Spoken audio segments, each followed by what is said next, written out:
Now we have even more metal work to do. Oh, whoa, stop. Got a doghouse for the dog, a big dog. This 2001 Ford F-350. 6 months ago, this was just a beat-up old work truck. You know, and even after all that, there's still just something missing. Oh my God, Bill, that is sick right there, man. You know, when big parts start coming together, it makes for a good day. This is going to be one of my favorites that we've ever done. Awesome. Yeah, good. I'm Bill Carlton. I built my first truck when I was 16. And ever since, me and my guys have been out here creating with our hands. Building the biggest, lowest, baddest custom trucks and cars in the game. People don't come here for what they need. They come here for what they want. This is Texas Metal. Man, Bill, so glad you came with me to pick up this engine. Well, you know, I'm not going to miss the time to come out and see old John and his cool car collection. And everybody's been talking about. We're months deep in customizing John's F5 Ford COE with tons of custom metalwork. He wants us to swing by his place because he wants to add a new engine. Once again, a super big build is getting even bigger. And, you know, got to check up on the old milk truck, see how it's doing. Absolutely. Hey, Bill. Spot, how y'all doing? Good, how you doing? I'm doing wonderful. You working? Yeah, just rubbing on this rascal a little bit. You doing all right? Heck yeah. How you doing? Good, man. How are you? Doing fine. Man, this thing's still looking good. Putting some miles on it, having a good time. Running good? It's still running great. I tell you, I enjoy the heck out of it. We built a milk truck from ground up for Big John last year. Tons of custom metalwork, full interior, and a big old diesel engine. You know, seeing the milk truck again, that just reaffirms that we really got to keep the bar high on this one. Yeah, keep pushing the bar to build an even better vehicle than we built before. Absolutely. It's absolutely still my favorite build that's ever come out of the shop. But amongst all these other cars, what a collection. You hadn't seen them all. There's still other garages. No kidding. You know, I've known John for a long time. Since I was a kid, we're a lot alike. Always looking to make his builds bigger and better. Always. We planned on keeping the existing engine on the COE, but in this game, the only thing you can count on is things are definitely going to change. Well, you know how I like diesels. I like this Ford diesel in this one. Yeah. Let's do something different. Let's put a Cummins in the next one. Man, I like that. I love, you know, that's part of it. Just that diesel sound, the smell, man, that'll make it. I think so. Putting the diesel in the COE, it's the only way to go. They're bigger trucks. They need a diesel. This is what I want you putting as COE, is a Cummins 4BT 12 valve, 3.9 liter with a 4-speed automatic tranny on it. John, I think it's a great idea. You know, having the diesel in the COE is definitely the right way to go. Even being a 4-cylinder, this thing can still make some good power. It'll make that COE run good. The Cummins 4BT is a turbocharged 3.9 liter. It's a small version of the super popular 12 valve. You know, it still packs a ton of power, but size-wise, it's a way better fit for the COE. This is probably going to be your new favorite. Nah, this is my favorite. I don't know. Well, then It's going to be a tough decision. I'll have two favorites. You ready to load this up? Let's load this rascal up. Let me get the truck. Yeah, go back it in. I'll get the forklift. Work on the COE. And it's even going to take more work to make this diesel engine fit. Clear over there? This way? Cool. The truth is, if it were my truck, I definitely want the same thing.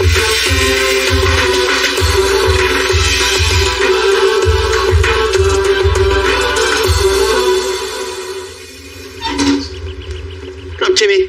What you got on that truck out there? Little engine, little diesel engine. Old John, milk truck John. Yeah. He loves how that diesel is in his milk truck. He said he just had to have a diesel in the COE. So all the work with the old 350 in it, taking all that out, all the sheet metal, everything. Whatever we're going to do to make it fit.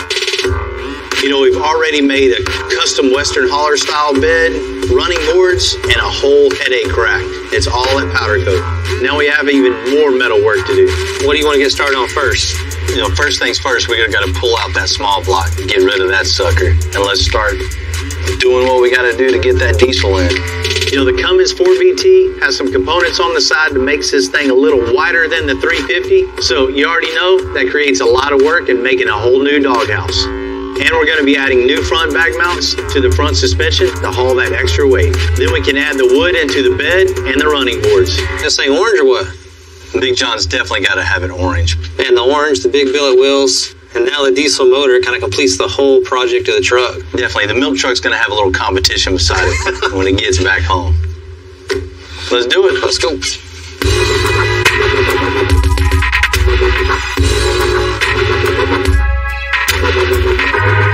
Alrighty, buddy. Pull that hood off. Alright. To make room for the new Cummins engine, Ryan and John are going to start by taking out the old small block 350.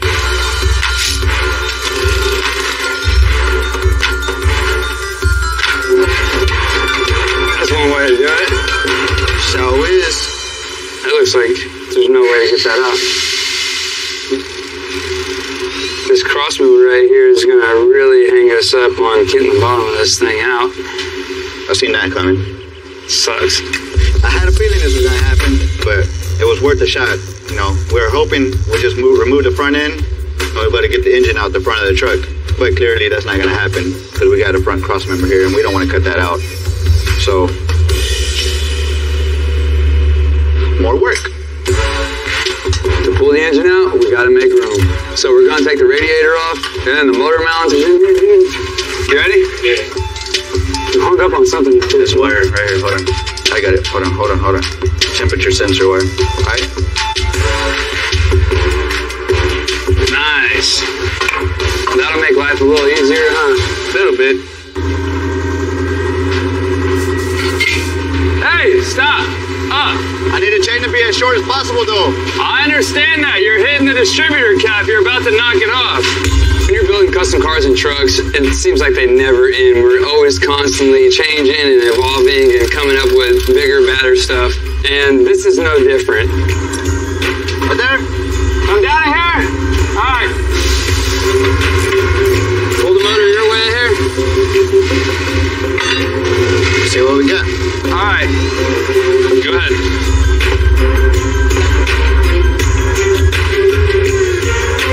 Basically a brand new engine, huh? Yeah. He could probably throw it in one of his other projects and we can put something way cooler in this one, huh? Yeah, diesel power. Yeah, buddy. Well, you know, John always gets what he wants, so Hey. I wish I was that John.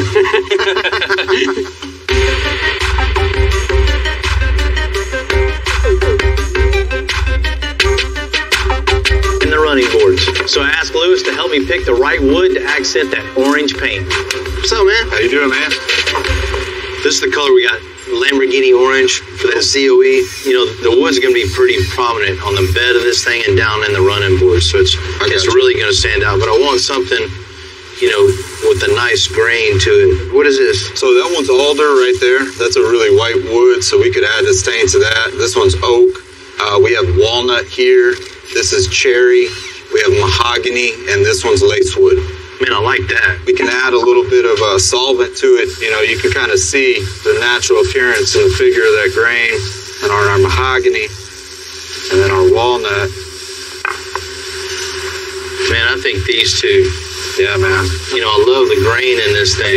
I think majority lacewood with little separation of mahogany. Yeah, man. That would be nice. Yeah, wood. Yeah, this lacewood, when it's in the sun, it's just going to pop at you. All of the grain running like that, that sun's going to hit it. It's going to be beautiful. Cool. All right, man. Let's do that. Yeah, absolutely. All right, so we got the engine compartment cleared out. Now it's time to fit the Cummins. Typical. As everything else around here being a little bit wider and obviously a lot bigger than that little 350 that was in here. So what I'm gonna do is keep as much of the firewall as I can because height isn't an issue, it's just width. So I'll just cut all the way back and hopefully I'll be able to save this chunk and just move it over an inch. Also gonna trim the frame rails to make a little bit of room and then plate it, boxing it in. That way when I do get this motor in here, I can go ahead and build my motor mounts as well without having to pull it back out again. Everything's done, frames boxed in, motor mount plates are made and ready for the motor to come in. We'll go grab John and stab this thing in here.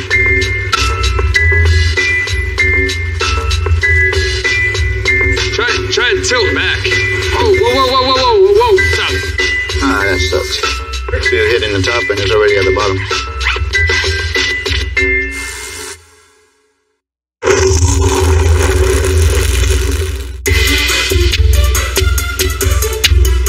You know, when you own a custom shop as long as I have, you get a lot of experience fitting things in vehicles where they're not supposed to be, like the Cummins and the 1950 Ford COE. On this side, the injector pump is hitting the body. For our second attempt on the COE, we raised the body off the frame about a foot to get that engine in there. It's about right. Like down, we can start getting this motor mounted to the frame. Whenever you need help, holla at me. Oh, we will. Come on.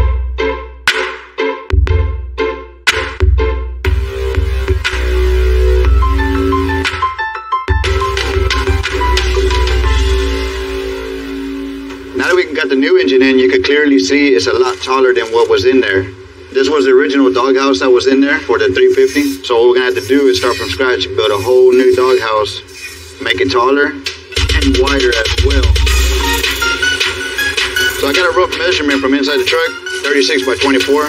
Lay it in there, draw me a couple lines, start shaping it.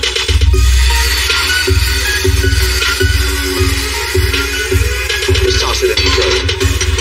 What we're gonna do here to get us some reference lines where I gotta bend this. This mark is the edge of the exhaust. These two marks are the valve cover, and this one is the edge of the fuel filter. Now we'll take this over to the machine and get it breaking.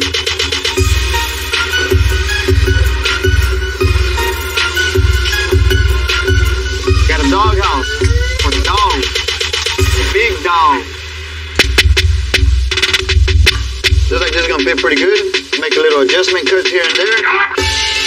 Make this as close as possible to the engine to give us as much cabin room as possible. But the engine does produce heat, so we can't get too close because then this will get hot.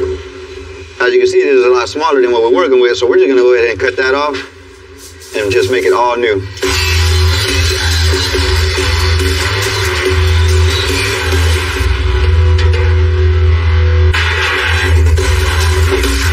Piece tacked on there, giving it a little structural integrity while I make a bunch of these little pieces that are going to form the panel from the top and connect it to the backside. There's going to be a lot of trimming, fitting, and adding till we get this thing all finished. Ground up builds, especially with an owner like Big John, he really challenges us to build something truly that's one of one. You know, that's my passion, but it's also my business. So I'm always riding that line, what's best for the shop and what's best for the build. You know, the truth be told, my passion almost always wins. Exhibit 1011, this 2001 Ford F-350. You know, we've done a lot of work to this point of getting this old green work truck to the point it's at. You know, you can't really tell now, but about 6 months, we raised the truck 4 inches, added 24-inch wheels, we added full paint, fabricated the bed to flow with our custom fenders and custom short tailgate. You know, and even after all that, there's still just something missing. Man, I know that look. What are you thinking? It is not done. It needs a little more. Like what? It just needs something to throw it over the top. I think graphics on this thing would really just wake it up. So you think it's something subtle, something small, or something just crazy? See, you know I'm right. You know I'm right. You're always right. That's why you're a successful businessman in America. It's just too green. It needs some graphics down the side. You know, we got to call Caesar and Amanda, get them to come over and get it laid down on here. Then this thing will be finished. I'll hit him up, see if he's in town, so you can stop by. You know, we're lucky here with Houston's custom car scene. We have an abundance of specialists and artists who can really just take something just totally over the top. Like this husband and wife team, Caesar and Amanda. So the main purpose of prepping it is that way we can open up the pores of the paint so we can actually have the adhesion on top of the base color. Having having my wife work with me is a lot easier because the same goal in mind always helps. Plus, good work is hard to find, so that's why I learned so I can work with him every day. I'm gonna start with my fine line. I basically had to draw something to get proportion right, and then from there I'll start tweaking it and getting the balance just right. It looks good on paper, but putting it on something that's three-dimensional is really hard because if one line has a real clean arc and there's a kink in it, that disrupts the whole flow of the design process. And it's kind of like a puzzle. You know, I'm trying to piece everything together, and I'm working little by little, and then from there, I'll step back and look at the bigger picture. Now that these graphics are done on the side of the truck, we're gonna pounce it to the other side. You're gonna have to tape over there and come this way. All right. We're gonna go ahead and start tracing them and making our marks with a crayon. We're gonna make sure that we get the graphics and then also like the door jambs, the body lines, stuff like that, so that way we can make sure that we have accurate placement whenever we flip it to the other side and transfer the image.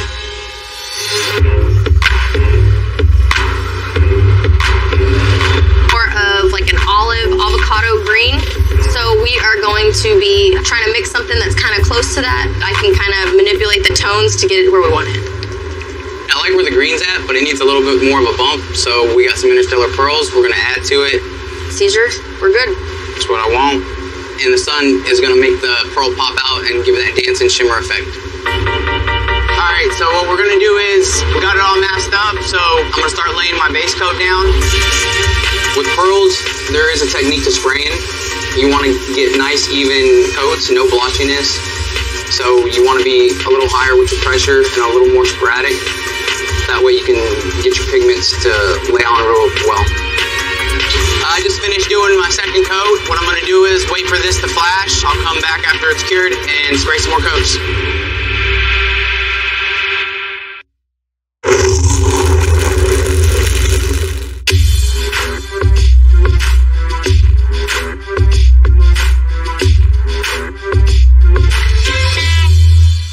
What I like about Caesar and Amanda's work, they use multiple techniques with multiple layers all throughout the graphics.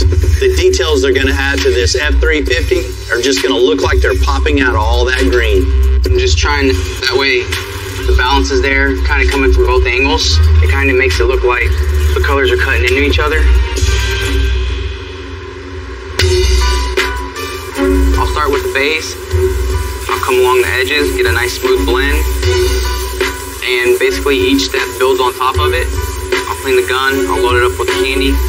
You'll slowly start seeing the transitions of the pearls and the candies kind of mixed together. And with custom painting, you never know what's going to happen. You never know how your layout's going to turn out, and you kind of base off a feeling, and you just want to have the right look. It takes a lot of practice and a lot of sacrifice. Sometimes you got to break a few eggs before you get it right.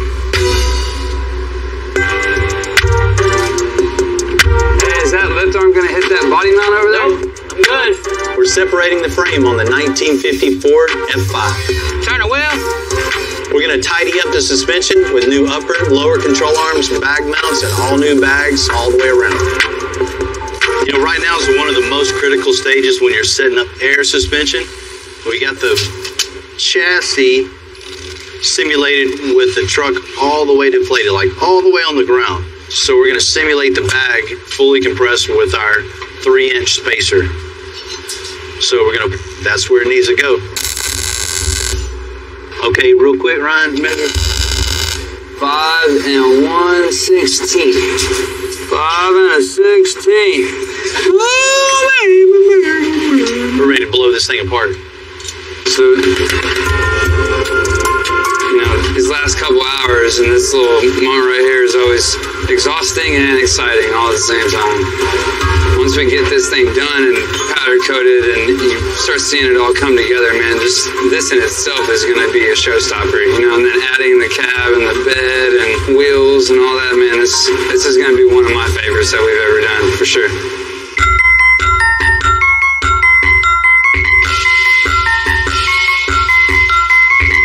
To paint this entire truck orange. You know, I was looking for something bright, bold, but still classy. In the booth we go. Coming out Tangelo. Oh, come on. Our customer John is all about the bling and the wow factor, so we went with a 2015 Lamborghini Orange on this truck. This is a big truck. It's going to be a lot of orange. I think you're going to like it.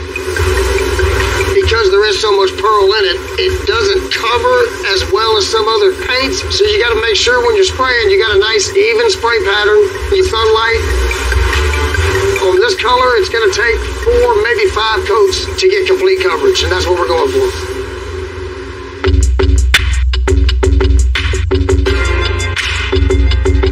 You know, I like to powder coat our suspensions and frames. You know, it not only lasts longer, more durable, but it makes it look a whole lot better. You know, with the chassis back from powder coat, I asked Little One to assemble the rolling chassis. Then we'll install the engine and marry it to the flatbed in the cab. Yeah, that's right, his name's Little One. Don't ask me why, but he's a good mechanic and fabricator. We get the motor in here, get the wiring done, and we go ahead and get all the brake lines. That way we don't have to struggle when the cab is on there and everything's fit perfectly. And it's the first time I see the powder coat compared to the cab. It goes really good. Come on, Jesse. Go forward. Line display right here. All right, go down. Slowly. All right, let's get the other side. Go up. Down? Yeah. Oh, Right there, we got it right there. All right, Jesse. Your forklift services are no longer needed. Thanks, buddy. It's always cool to take the extra effort just to do the rolling chassis. You know, John wanted to keep basically the stock chassis, but he wanted to modify it to fit the truck. Powder coated, broken apart, and you look up underneath there, and everything's finished 100%. Right now? Been a long time coming. We're getting the cab down on the chassis. Finally. You know, we started working on this. It was kind of cold outside. Got hot, real hot. We worked all the way through summer. Starting to get cold again. You know, you can tell this is a long project. Measure the distance in between there. Center hole, center hole. Yeah, 23 3/4. I'm an instant gratification guy, so I'm feeling pretty gratified right now. You know, when big parts start coming together, it makes for a good day. Looking good? Yeah, a little bit. That's about right where it's gonna be. Hell yeah. Man, that's what I like to see.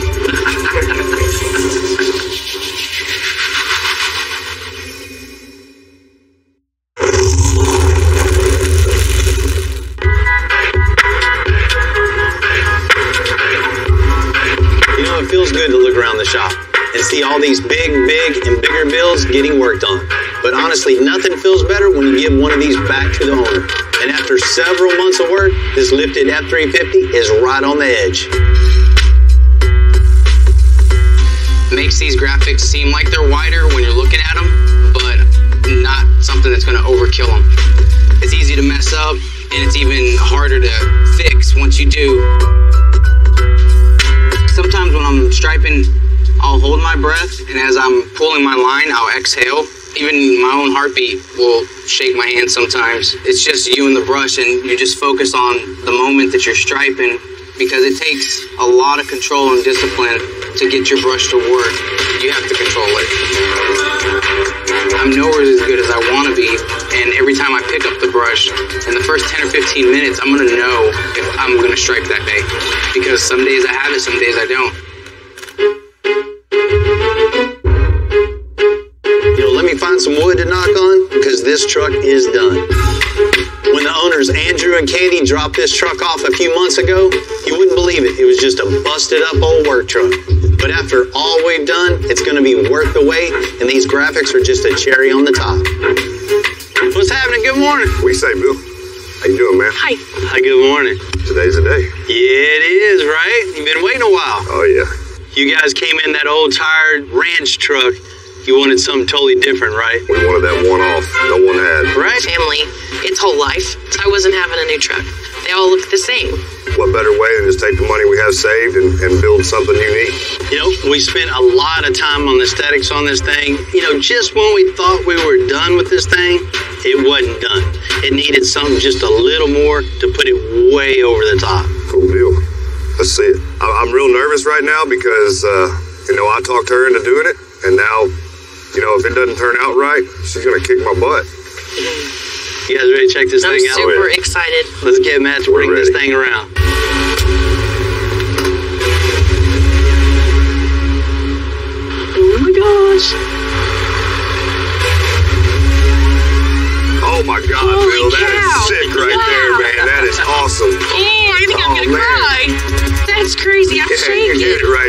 Looks good, huh? Oh yeah, not even Not the even same truck. close to what we expected, right? Nope, not even close. This is nice, Bill. I mean, So you're liking it? Oh yeah, we're loving it. Loving it. look at that really cool bumper. It makes you want to get out of its way, Oh right? yeah, those Yeah. round What do you- lights. I'm glad you went with that instead of a light bar. Yeah, man, there's been way overplayed, right? No, that is perfect. That is nice. You know, the 24-inch dually wheels on this thing that just really They set wakes it it up, off. Color match too. right? That's nice. You know, one of the most unique things on the truck is the bed itself. So what we did is just cut the original bed down and shaped it around the later model dually fenders, which gives it just a totally different look. Perfect, and plus I still get the bed use. It's got the sides, it's got the little tailgate on there, so stuff's not flying out. I don't have to strap everything down. Right? Little baby I gate. think it's pretty cute. Little baby gate. Mini gate. The finishing touch on this was just the graphics, just to tie everything together, just put it next level. It takes that truck from awesome to radical, 100%. That's right. I think those graphics stand out. It's like they're not even touching the paint. It's like they're just setting off the truck completely. The different layers on that, the colors in there, that's perfect. But it doesn't take it away from the actual truck itself. So It adds to it, yeah, for sure. it really does. Absolutely. It just gives it that whole aggressive attitude and makes it just Stand out. It's kind of cool, you know? It's like there's a little snakeskin looking thing, and then there's like a little leopard looking thing. I don't know. It's like an exotic animal of some sort. It's like the green beast, man. It's unique. there you go, man. I think you just named your truck. Might have. See what she says about that. Do we need some graphics on the back windows that say Green Beast? After looking at everything that Bill's done and the guys did on this truck, we only have one problem. What's that? This time we'll be bringing more of our vehicles here. Oh, gosh. You went above and beyond what we wanted. This is perfect. Appreciate that. I'm glad it's still in your family. I'm sure you're going to keep it for a long time. We will. Oh yeah, it'll go to the grave with us.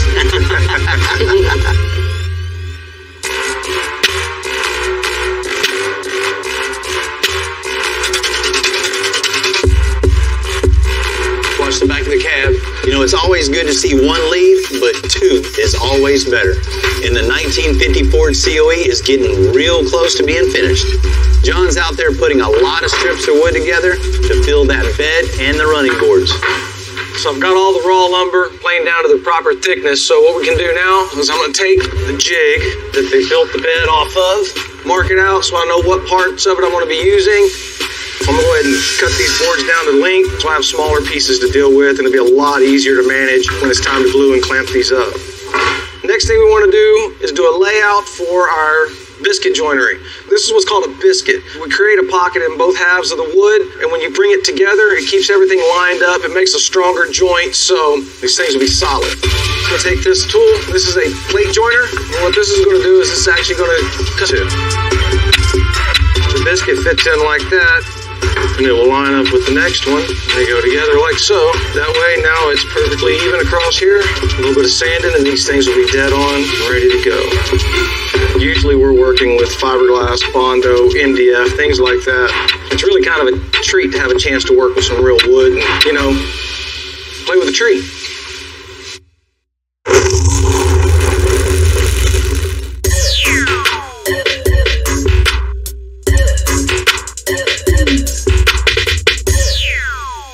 Everything we do here, it's about going the extra mile. So when Big John wanted a Cummins diesel in his COE, I gave a call to some Cummins specialists who come from a tiny little town, hour and a half north of here, called Nacogdoches.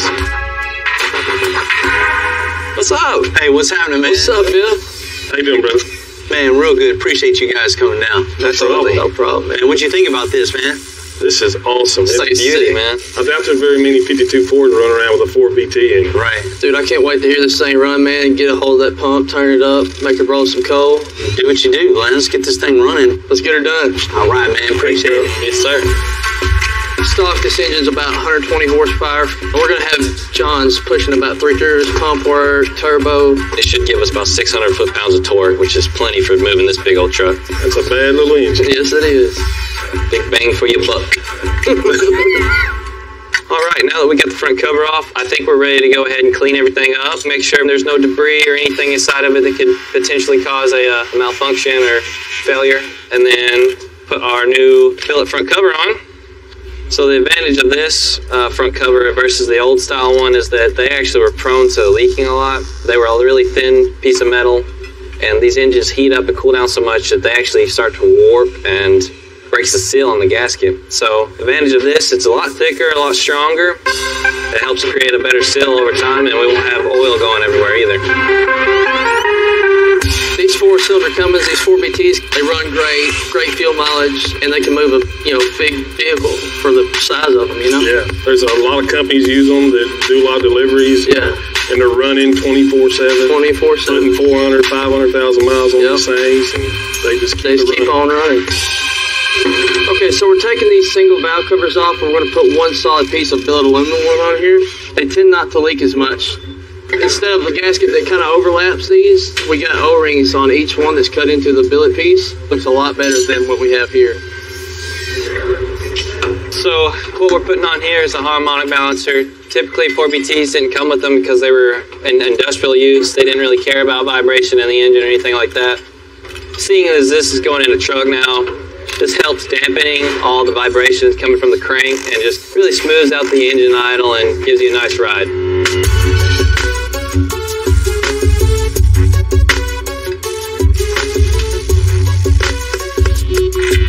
Bill and his guys did an amazing job getting this to fit, and we can fire this thing up. You ready to start it? Yeah, I got the launch crack ready to bleed it out. Let's do it. Hit it.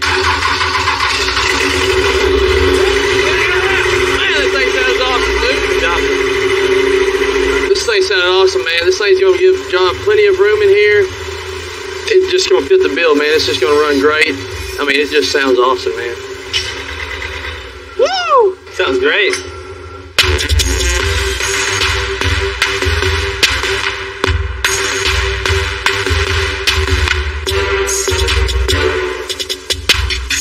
John's been putting in hours and hours of making the wood to put in the running boards and the flatbed. It takes a lot of experience to work with the hardwood. As you can see, I got it all roughed out and cut to shape. So the next thing I'm gonna do is take my template. I'm just gonna clamp the template to this and take my hand router and a flush trim bit and work my way around it. Slowly ease my way around the corners. With this being a hardwood, I'm gonna have to be careful so it doesn't tear out and split out on the ends. So take a little bit more time than cutting MDF, but way worth it. Well, we got this one piece ready to go. So next step is get it over to the paint shop and we'll get a finish put on it.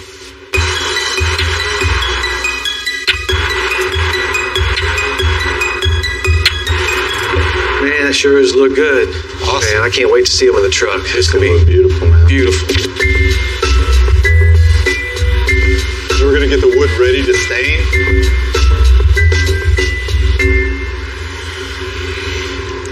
The stain's gonna look great with this type of wood. It's gonna give it the clarity that we want, and it's gonna be beautiful. I want it to be fairly natural, so I don't want a really heavy pigmented stain. So this is gonna be very transparent. It's gonna highlight the wood, so we'll put it on there. I wanna go in a circular motion to make sure that I get all of this stain mixture here applied evenly. So I'll come back and I'll wipe it this way out.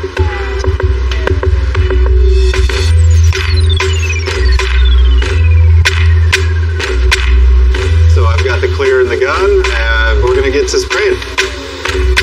We're going for a full fill finish, just like a piano would have. So in order to seal the pores of the wood, we need to keep coating it, keep sanding it, smooth it out really well, and that's the way we're gonna get that look that Bill wants.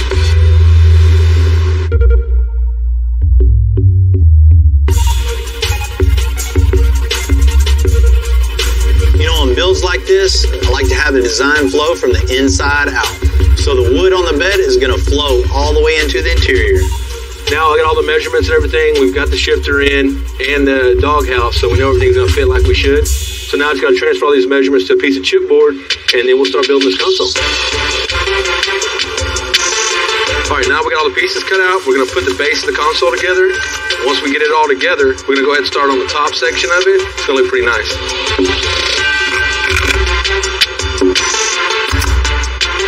I'm loving it so far. I think it's going to be just like what was envisioned. We're going to have two googly eyes here, some more googly eyes here, shifter right there, compartment with plenty of storage, plenty of room.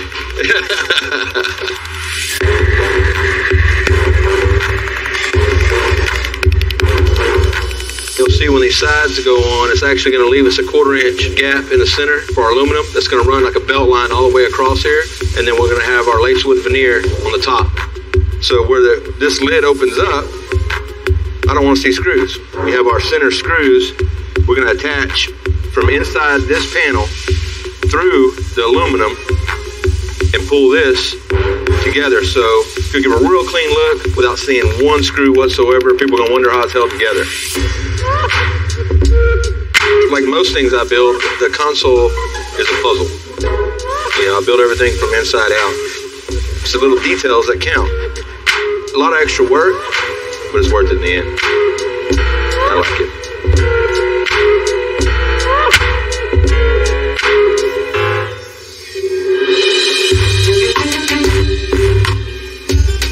All the pieces of the COE puzzle are built, we got to complete the picture. That's installing the doors, adding the stereo, final electrical, and of course installing the beautiful hardwood and the running boards in the bed. There has been a ton of work. I know I say that a lot of work in this thing.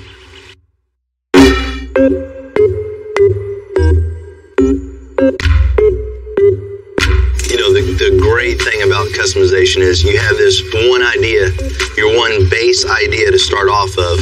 And once you start, getting into it, you're transforming your vehicle into something, your vision.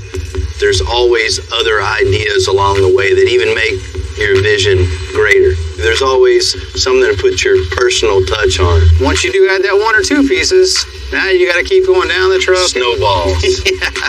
Everybody pushes the boundaries every year. Well, that's one good thing about customization. It never does stop. The wheels get bigger, tires get bigger, brakes get bigger, suspensions get taller, try to get lower. Same with stereo, same with changing paint. It's just on and on and on. That's what's great about the industry that we're in. There's always something higher to reach for, something to improve on.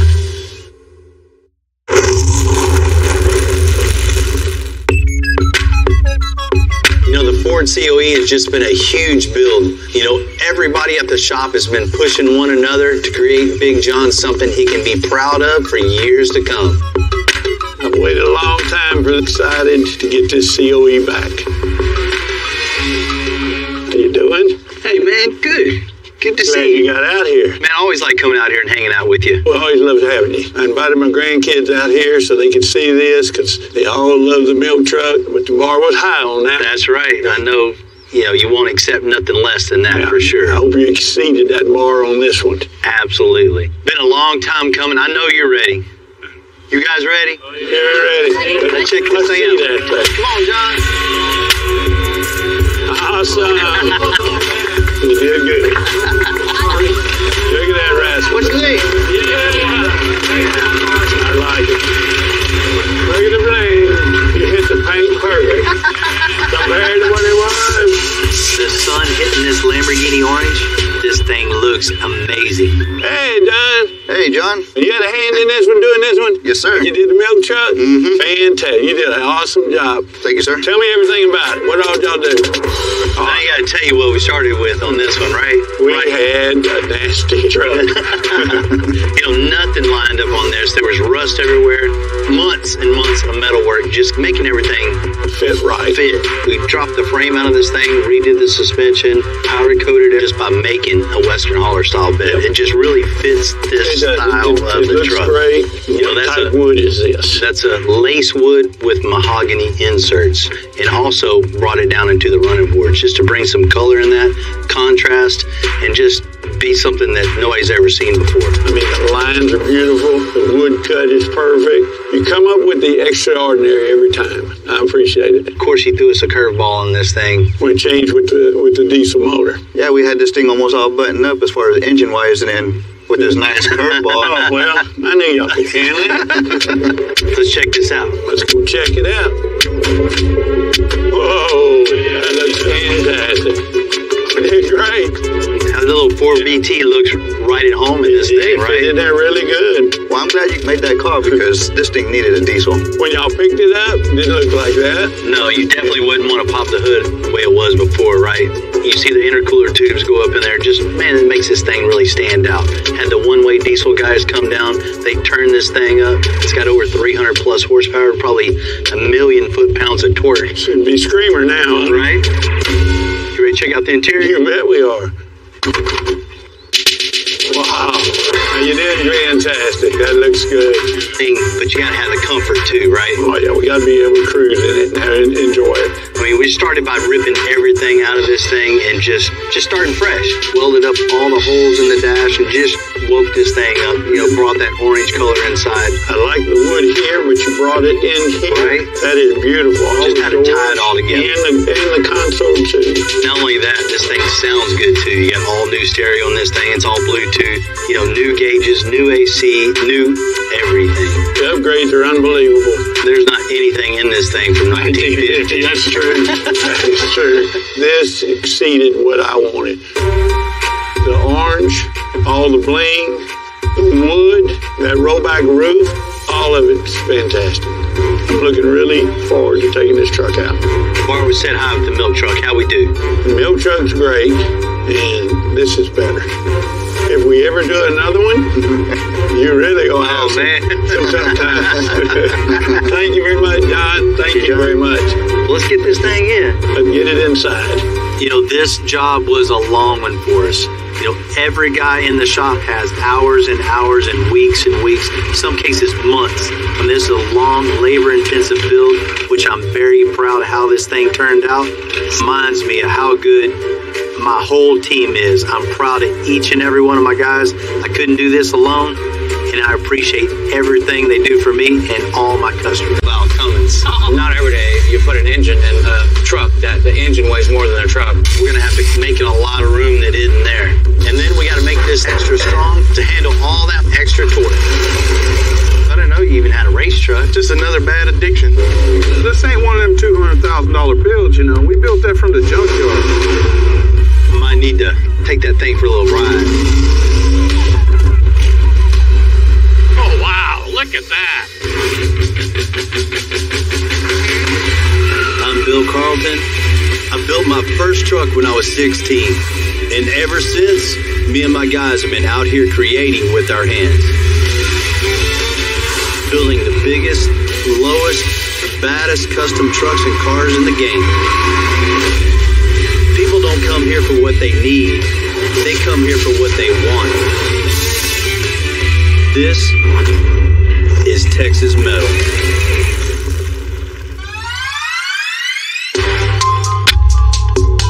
You know, the custom truck scene is so big on the north side of Houston. No matter what I need, I need a drive shaft for one of my builds. So I'm gonna go see my old friend David and his son Daniel. They run a little salvage yard amongst all their other little businesses. Hey, Bill, what's going on, man? How you doing? Good to see you. Same old thing, hot. I know, that's right. Yep. I came over because I need some. That's all right. What do you need? You always tell me, at least. Yeah. What do you need? Man, I need a two-piece drive shaft. You know, we always mock up with those things, so. I have to get them out, but yeah, we got them. Whether it's their mud trucks or whatever they're interested in at the time, I always like seeing what they're up to. Sometimes I like taking them for a run. Hey, what you got going on here? Oh, that's a little race truck we've been working on. What's up, Bill? What's going on, man? What's happening, man? Oh, you know, another day. So you got your little Colorado and just got after it, huh? Man, let me check this thing out. All right, let's take it down.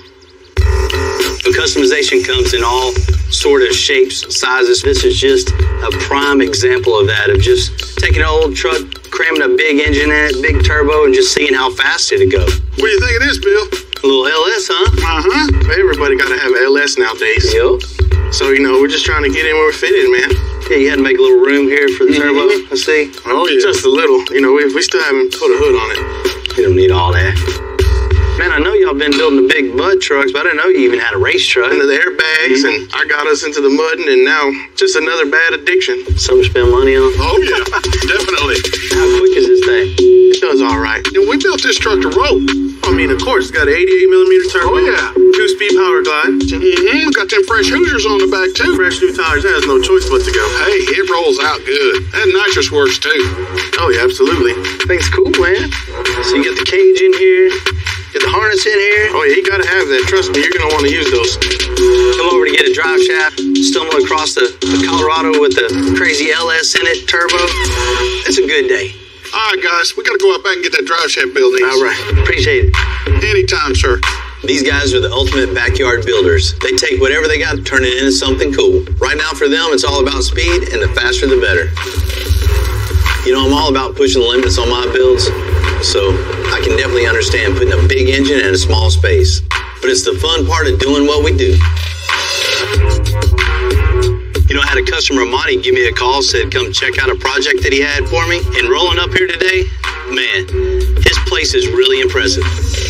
Hey, Monty. Bill, how you doing? Hey, man, good. Yeah, nice to see you. Yeah, man, good to see you. Thanks for having me out. Absolutely. So you got a little project for me, huh? Well, I do. I think it's something you really like. Man, that's nice.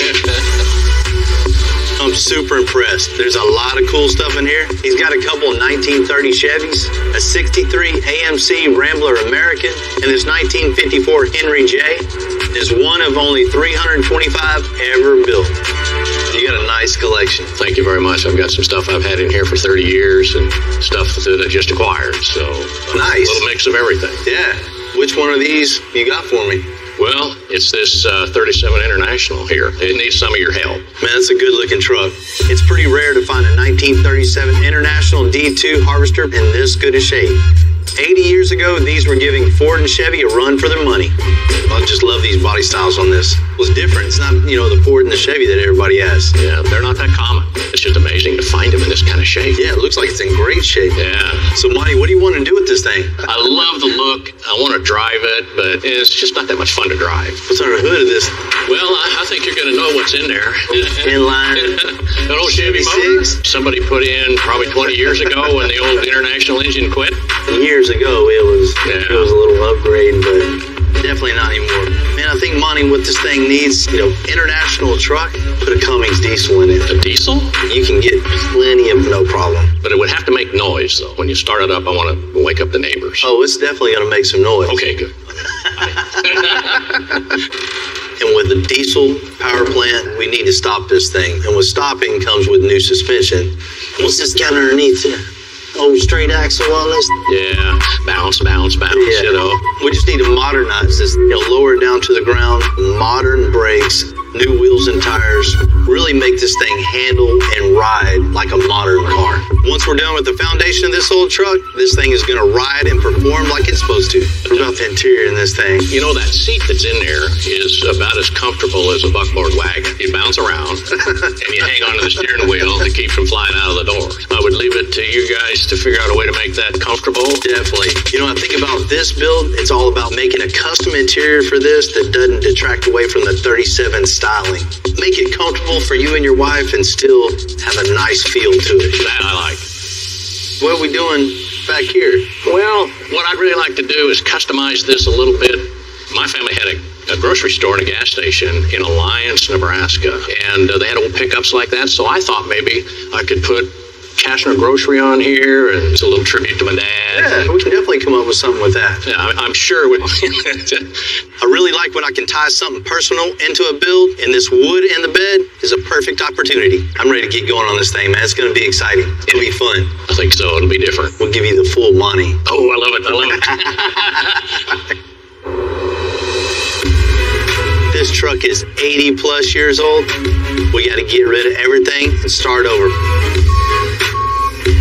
It's a beautiful truck, but people don't come to us for restorations.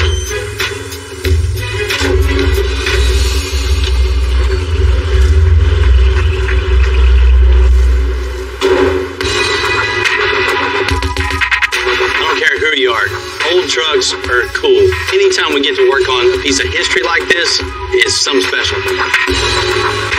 Monty wants something custom, but he wants something to still really look authentic.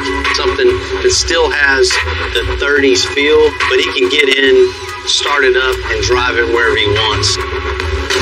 Builds like this are super cool to me. You get to keep a truck like this on the road and still get to put my spin on it. You know, it doesn't get better than that. What are you doing? What's up?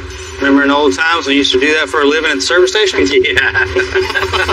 This is a customer of ours, bud. he wants to keep the 37 styling. And it's actually pretty good shape for a 37. Yeah, this thing's in real good shape. I'm thinking on this, let's pull out this old inline 6 and replace it with the inline 6. But not just an inline 6, 12 valve Cummins. We're gonna put a Cummins in here? Yeah. It's not gonna fit real easy. No, it isn't just a drop in, drop out. It's an inline 6 to inline 6, but he's a little bit involved with that, right? To make that other engine fit, we're gonna have to cut the firewall all out and just make it a lot of room that isn't there. You know, Monty's a pretty tall guy, so we want to build the sheet metal around the engine as tight as we can, so it gives him a lot more foot room in it. And with that, we want some upgrades underneath the front end also. You know, as a straight axle underneath this thing, doesn't stop, doesn't ride, doesn't drive like a stagecoach with a straight axle under this thing. Yeah. We're going to build independent front suspension for it with some nice disc brakes on it and a big 20-inch wheel with the same overall styling that's on there now. That's going to look really nice. What are we going to do about the interior? Check this thing out. As you can see, you know, no frills here, right? Man, I've seen farm tractors with more options than this. Right. We want a comfortable seat. Want to change out the column to put new glass in it too, because, you know, just full interior. This is Bill's. It's just a little bit. It's a 5-minute job. Yeah, it's an hour-ish. As far as the back goes, check this out. You know, back here, of course, we're going to get it down with coilovers also. Put a Ford 9-inch in it, you know, fuel cell. Yeah. You know, on the bed of the truck, his family has had a grocery store throughout the years. So he wants to put, you know, a little plaque on the wood here to commemorate his family history and the store they've had. So it makes it real personal. Yeah. That's a pretty cool idea, doing that. Well, man, let's get this thing on the rack and let's figure out how we're going to get the engine out of this thing and put that other one in. All right.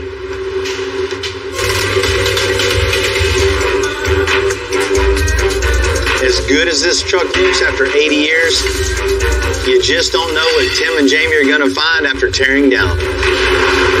Oh, man, what do you think? Little baling wire right here. Old coat hanger right here. Gas tank's had a couple issues in the past. You can see where they patched it a couple times. That's what Clevis is from the local hardware store. Check that out. Man, I know my grandfather do whatever it took to stay out in the field. He farmed that field from the time the sun came up to the sun went down. This looks like, well, enough looking at it, let's get it done.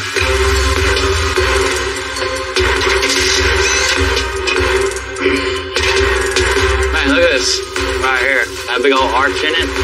Looks like they definitely might have jumped it once or twice. I mean, I'd have loved to see this thing going through the air. Imagine how it felt like that.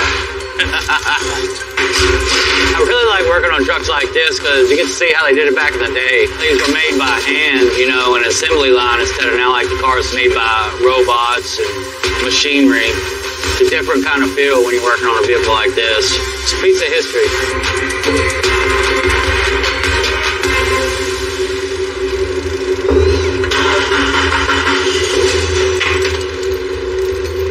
Ready? Probably good. Can you lift up? Can you pry right there with the pry bar? Yeah. I'm gonna pry it out and it's gonna flip up. Okay, back up just a little bit. Okay, up. Up, up, up, up, up. All right.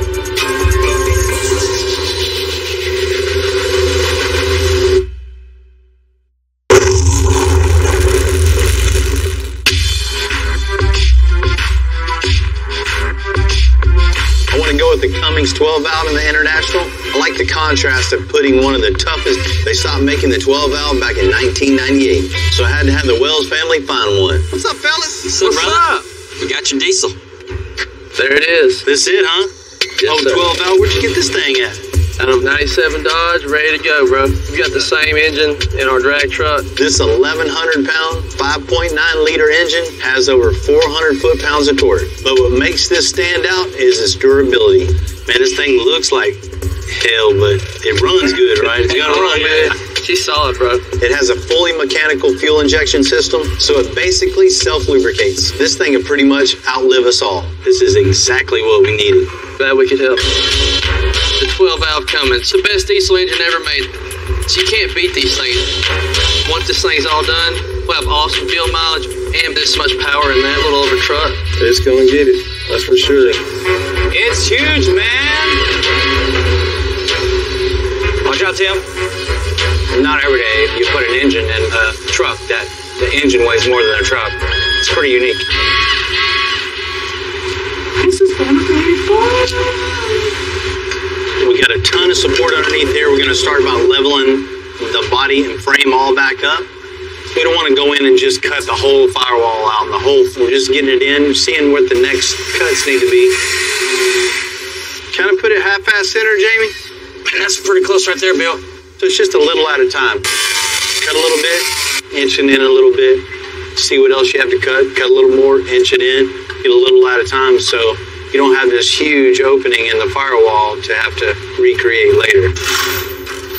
You know, getting this heavy engine in this truck is a challenge. But not only getting it in, you got to get it mounted properly. Now we've made tabs off the frame back here. There's the tubing coming down, going over a center mount. It'll all be rubber mounted. The motor be mounted on rubber. Transmission mounts be mounted on rubber. We just totally reinforced everything 100%. It's beefier, it's heavier. It's not going nowhere.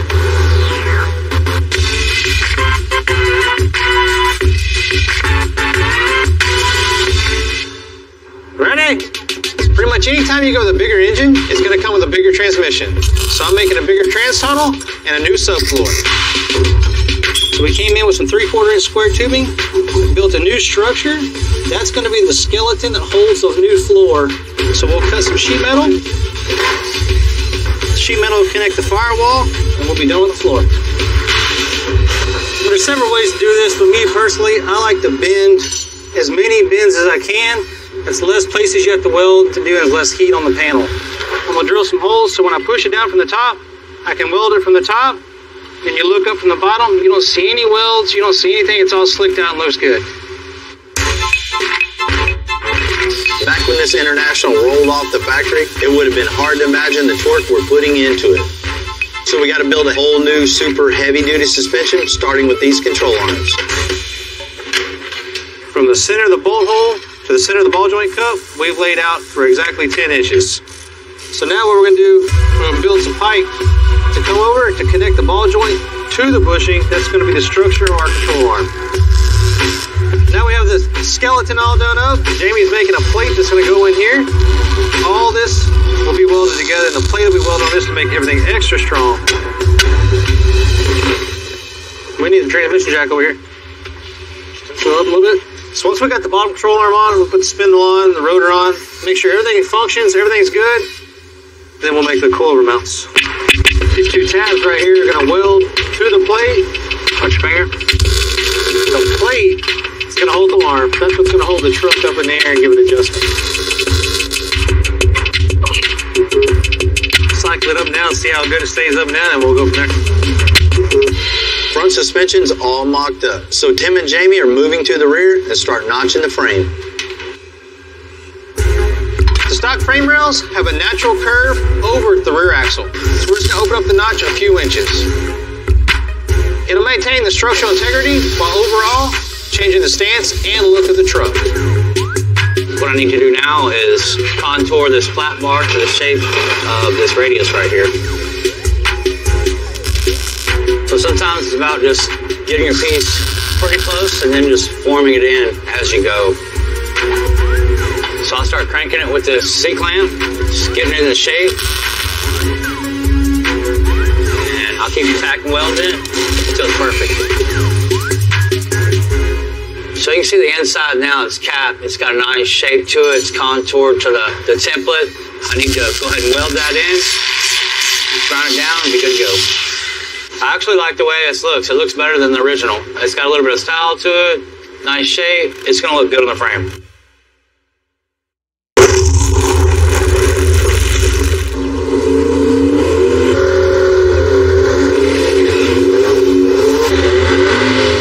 Dave and Daniel's truck looked good in the garage, so they invited me out to Houston Motorsports Park to see Daniel take some runs.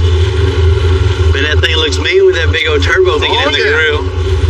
It looks like fun for sure. This ain't one of them $200,000 builds, you know. We built that from the junkyard. Just what you had, just make it work. So far, it's been doing good.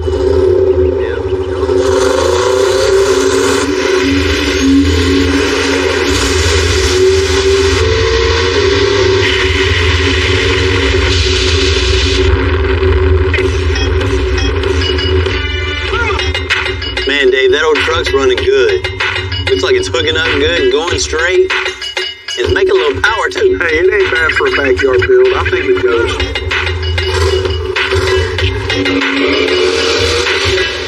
You know, for Daniel and Dave to put this truck together with just parts they have laying around to make it run as good as it does, you know, they did a really good job.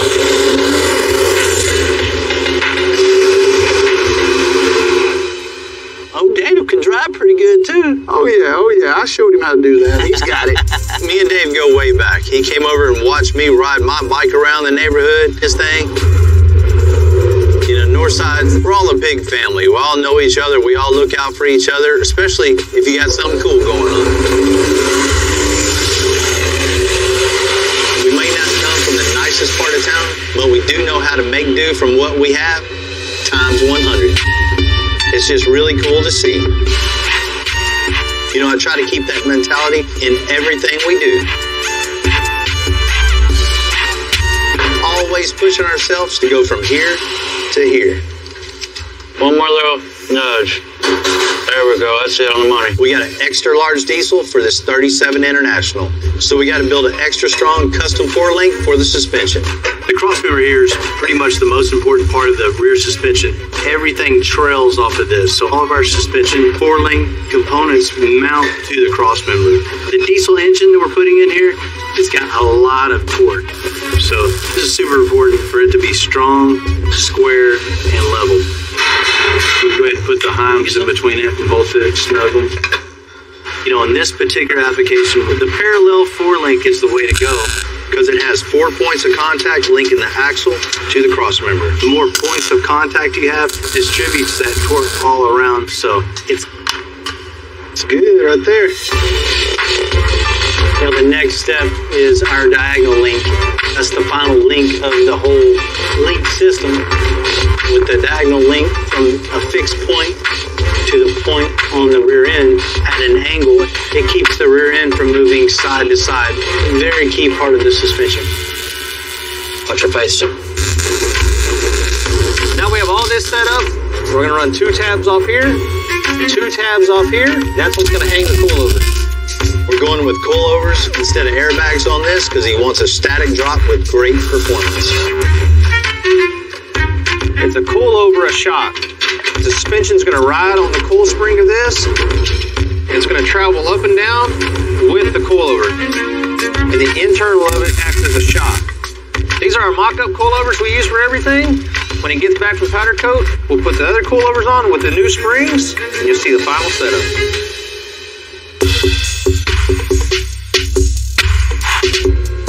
Now that we button up the suspension on the 37 International, Tim and Jamie are going to reshape these fenders so we can get that big old wheel in the back.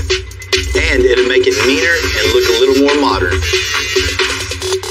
The way this fender is shaped, it rolls this wide. So we need to extend the top of this fender over to the bedside so we'll be able to fit a wide wheel in it. So we marked a bunch of high spots on it. So you cut along that high spot. So when you continue over, it doesn't look like it goes up, comes down, and then continues over. So this is the half of the fender we're going to keep. The other half of the fender we left bolted to the bed. We knew exactly where to line this back up. A little trick I've learned in the past. Give it a little strip like this. Cut the first piece, the outer side, the most important side. Leave it attached to the metal. Do all your final grinding before you cut the second one. Just makes it a lot easier to work with. Basically what we're doing is making this flange to hold it to the bedside. This is going to bolt to the bedside. The fender will weld to this. We're going to tack this back onto this fender. Now the template in the back is the same as this radius on the outside. We'll come in here, we'll cut a section out of the back. Then we'll sheet metal from here to the template, tack it, get that one good. We'll work our way to the front and do the front piece. The flange that we built is what's going to hold it to the bedside. We can unbolt that. The whole fender comes in big fat tires. It's what the truck needed in the back instead of that little... Definitely. It looked like a motorcycle fender in the back, where now it looks like a fender. You had to throw something in there about a motorcycle. Yeah. I don't think so.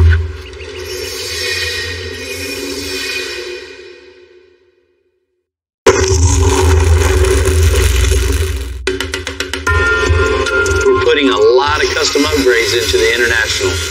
But when it comes to the interior, we're going to refurbish the seats to still keep some of that 1930s look. The hard part about using the old seats, sometimes the springs just twist and break. There's not a lot of guys that's still around that can fix these, but Joe's been doing this longer than I've been around. Man, I got a 37 International. It's still, you know, a vintage looking truck, and I want to keep that vintage feel with a little more modern touch.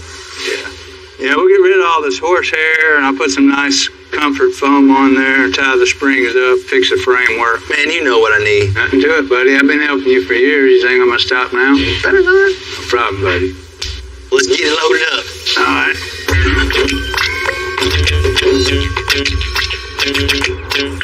Bill's been my friend since he was a boy. When I first built this first building, and he said, "Oh, I can do that," and I said, "Yeah, no problem." But he never stopped. He just kept going, building more and more and more. Oh wow, this broke right there. That used to go there, and this used to go here. So we're gonna have to bend a new edge wire and put it in here to attach these springs back together, make it a permanent part of the seat. Where's Bill at when you need him? I need a welder, man. But I've done this ever since I was a kid. They used to make them a lot better than they do now. Now, they don't have springs in the seats no more. They just got foam on them. They're not as comfortable. I think we need to get this right here. These young guys now, all they do is fix foam. So if you need your springs fixed, you gotta come to an old guy like me. We're starting to get a shape to the seat. We're going to put a piece of carpet on here to keep the springs from cutting up through the foam. You wrap these edges. We're fixing to make our patterns. We're going to make it out of another material that's not our leathers. Watch your fingers. That way we don't make no mistakes with the expensive material. This is our black leather we're going to make our seats out of. It's nice, pliable, soft. The cut. Let's see how it looks. Now all we got to do is staple this down, and we're going to have a good-looking leather seat. We got one seat down, one more to go, and we'll get this back to Bill.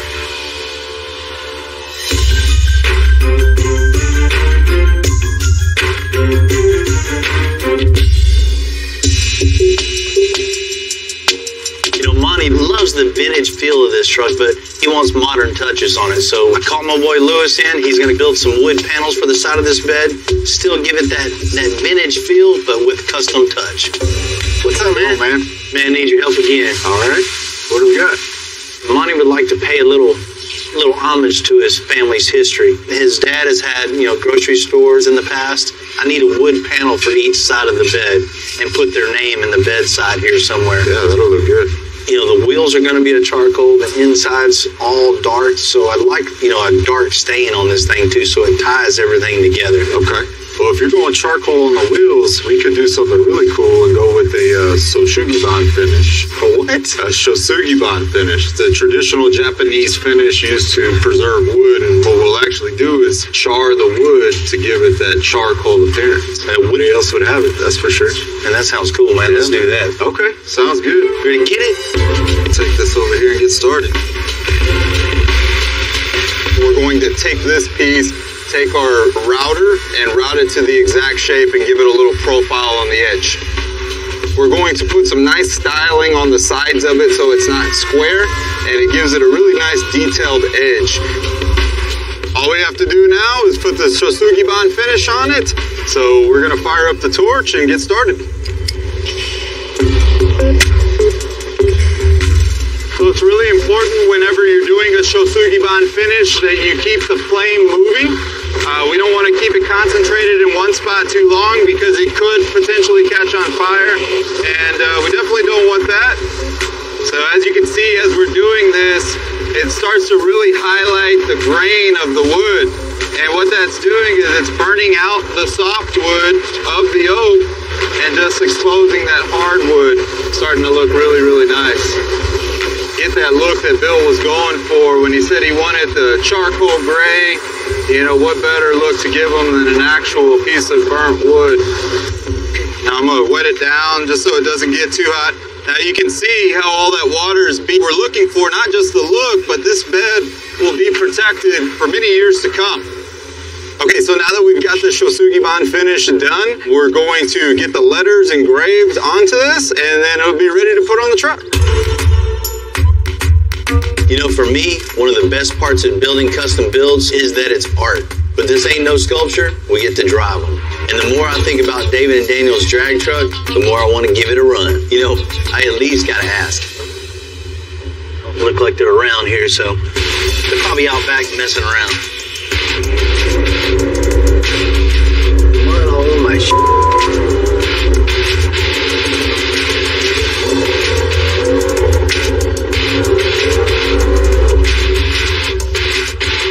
Oh, man.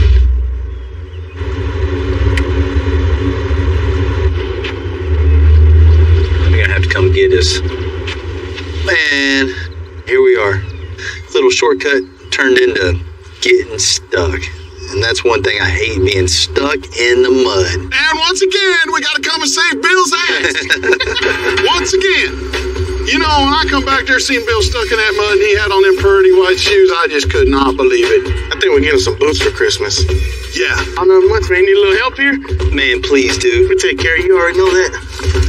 Don't get it all muddy, Bill. You didn't bring me a blanket to lay on? Sure. Hey, hold on. I'll be right back with that.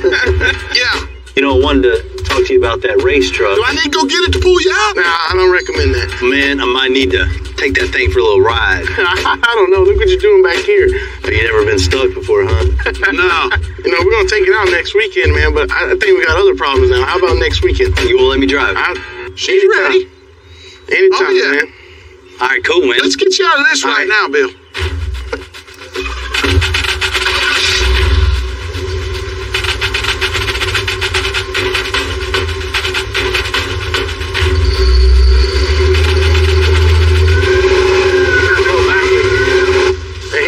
Center. Had to go backwards. Man. You know, sometimes getting people out of the mud, it's easy, but other days it's a lot of work. You know, I enjoy that part of off-roading. You're going to get stuck, you know. All right. These things happen. This bumper's for looks, so. It's going to look good behind this Jeep. Let's do it. Come on, you got it. Straighten up, Bill. Straighten up. Man, thanks. Anytime, Bill. Yeah. Oh, yeah. The truck's ready. Man, appreciate it. I'll see you there. We got you.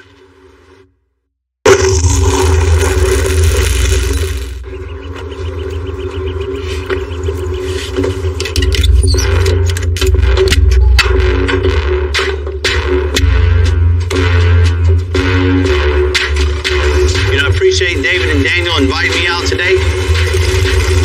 I can't wait to get in that driver's seat, see what this thing can do. Back. Yeah, there you go.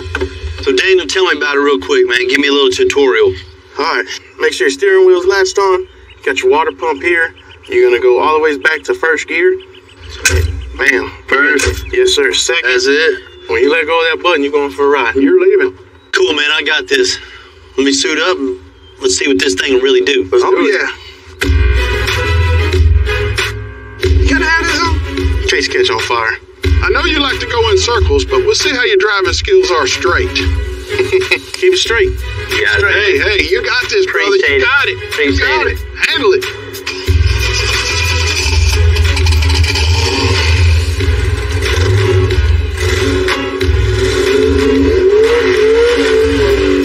I'm doing a burnout. I can feel, you know, this thing's got a little power.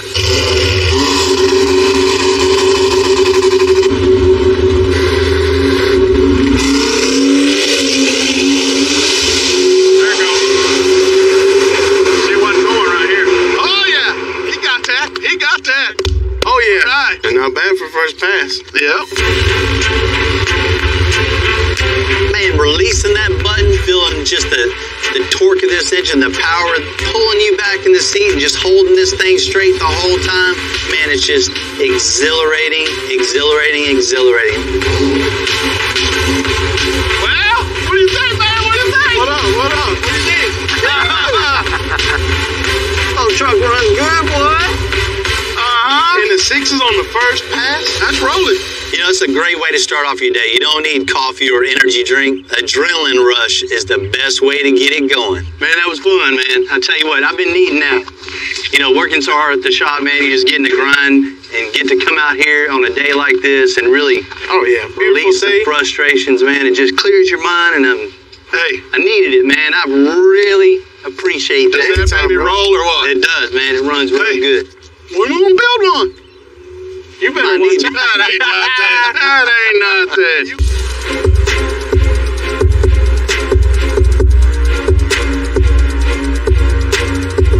To fit the 12-valve diesel in the 37 International, we had to pull off the turbo, amongst other things. Once this thing is running, the Wells family is going to have to figure out how to put all that stuff back on there and make the hood close. That 12-valve, it's in here. I see that. Yeah. But there's not a lot of room under the hood of this thing. Yeah, Bill, for sure. I can tell we're going to have to move this charger, run a new custom intake to the compressor on the charger, return line, oil lines, fuel lines. This thing will fire up today, no problem. Cool. Let me know make it happen. Something, man. Thank you, bro. So we got a big engine, very little space. So first things first, we got to figure out what we're going to do with this turbo. We're going to have to move this manifold, pull it in more, so you can run any exhaust or piping in here that we need to do. That's going to be tight, especially here. Oh, we're going to have to lower it. Yeah, if we can cut this off and weld that flat and drop it down, then I can put a 90 there. We're going to have to modify the exhaust manifold and move the turbo up and forward so we'll have room for the downpipe. Because this turbo weighs so much, we want to keep as much metal on this manifold as we can, give us more welding surface, and keep this area strong. Alright, that looks good. Let's pack it up.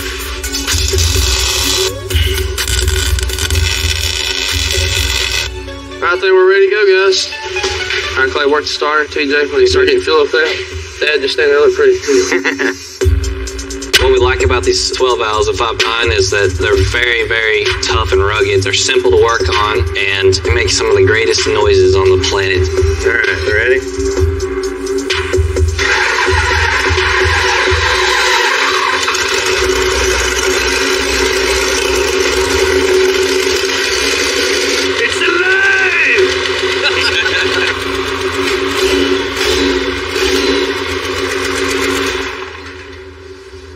We gotta run a 12 valve, boys.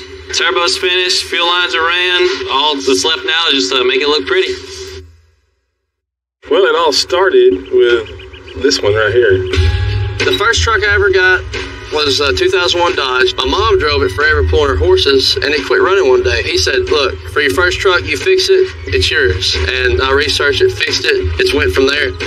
He started fixing his truck up and racing everyone around town, and before we knew it, everyone was calling him and dropping their trucks full of trucks, and we were like, well, I guess we better start a shop. And even poor Clay got suckered into all this. I was the dedicated flashlight holder for a long time. It was pretty great. I slowly graduated into more the technical side of it.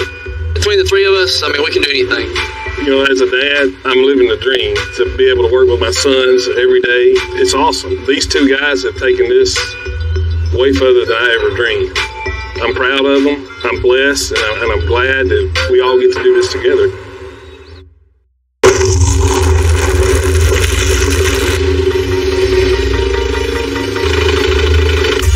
Help me do this real quick.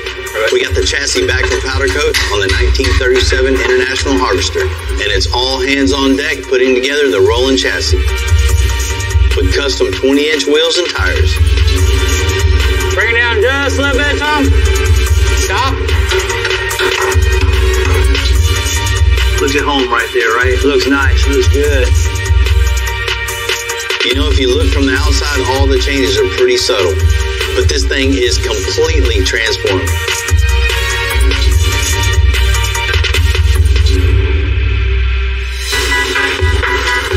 You know, Monty had a talk with something really cool and custom. Well, there's next to nothing 30s underneath this truck anymore. You know, I hope he likes it, because I know I do. I gotta say, this is one of my favorites. I'm gonna give it back to Monty today, reluctantly. Hey, man. Good to see you. Good to see you. I'm excited. I got to tell you, I'm excited for you too. When I came to your house a while back, you wanted the farm truck vintage feel, but something you could just get in and drive and terrorize the neighborhood. And maybe irritate the neighbors a little. We definitely got you hooked up with that for sure. The anticipation's about to get the best of me. Let's check it out. Okay, cool. Oh, wow. Look at that. That's amazing. Oh, man. Gee, Merry Christmas. I can't believe it. Oh, my God. Oh, the smell, the noise, the stance. It's perfect. Like it? Crazy. Hey, man, how you doing? Pretty good. How about yourself? Oh, man, I'm doing great. I can't wait to see the nuts and bolts on this thing. This is crazy. Once we got going on this thing, we've just gutted everything. At one point, it was just a cab. Just a cab and frame. We started building from there. When you came in, this thing was pretty much 100% original. That's cool for the vintage look. As far as drivability on this thing, one of the main things I know you wanted was that diesel engine. So we got a Cummins 12 valve in this thing. Put a 12 valve Cummins in this thing? Wasn't an easy fit in this truck. Oh my God. Look at that. How in the world did you stuff that big motor in that little truck? Pretty much only see the front 4 cylinders, right? Yeah, that's it. The other 2 are inside the cab. Okay, good. You know, that isn't an easy trick there. We cut out the old firewall, got it in place, and just pretty much built a new firewall, new transmission tunnel around the engine. That's amazing. Amazing. When I fire this up, I think all the neighbors around me are going to know that the old International's running. This all fits in there, the hood closes and doesn't stick out. That is just off the scale cool. We took out the old straight axle, the over end, and we just scrapped all that. Yeah. Built an independent front suspension, 4-link, a new 9-inch in the back with all coilovers all the way around. This thing can handle any torque this engine puts out. The attitude's right now. You see how this thing sits on the coilovers? That's a perfect stance I wanted. Tire width, they're kind of like the old wheels that came off of it. Right. Exactly what I was looking for. It's amazing. And to get it down that low, we had to... You nailed it. They're not out of proportion. They match the front. It's perfect. Most people will never notice it. I had to look at it a couple times to see what had happened. All the subtle custom features that are really off the scale, you can't see them. They're so subtle, and that's perfect. That's exactly what we wanted to do. Oh, man. Look at that. This truck had never had it so good, right? You know? I mean, there was just bare metal here. That's awesome. Still, you know, the original seat, but just, you know, totally redone. Still has that, you know, the vintage look, but still has that custom feel also. I'd say you nailed it because it just was all brand new. I think you're going to be just very comfortable inside there when you're passing everybody up. Yeah, I like that part, the passing part. You know, Monty, you had those steak pockets on the back. Yeah. Steak belongs on your plate, not on the bed. So we filled in all the holes where the steak pockets were. We moved the wood down on the bed sides, and it has a spot for your family son. I like that a lot. Subtle, but it's important to me that it's on there. Man, it was really nice to be able to work on something old like this, you know, from seeing like a Nebraska truck, then taking it to where we brought it today. It's nice to see a finished product and a happy customer like yourself. Yeah, man, you nailed it. Thank you guys very much. That is awesome. It's crazy good. I can't wait to get out. And you know, once again, my guys killed it on this. Hey, Monty, enjoy this truck. You're going to have a lot of fun, you know, driving, cruising, and terrorizing the neighborhood. It's going to be built like a tank. We heard on the street they was up to something. We had to come check it out. This is going to be crazy, man. I can't wait to see this, man. Customizing a delivery van definitely has some challenges, but this is actually going to change Dave's life. They told me it can't be done. You're in the right spot. Beautiful. Ryan, bring it on in. Oh my God, dude. I'm Bill Carlton. I built my first truck when I was 16. And ever since, me and my guys have been out here creating with our hands. Building the biggest, lowest, baddest custom trucks and cars in the game. People don't come here for what they need. They come here for what they want. This is Texas Metal.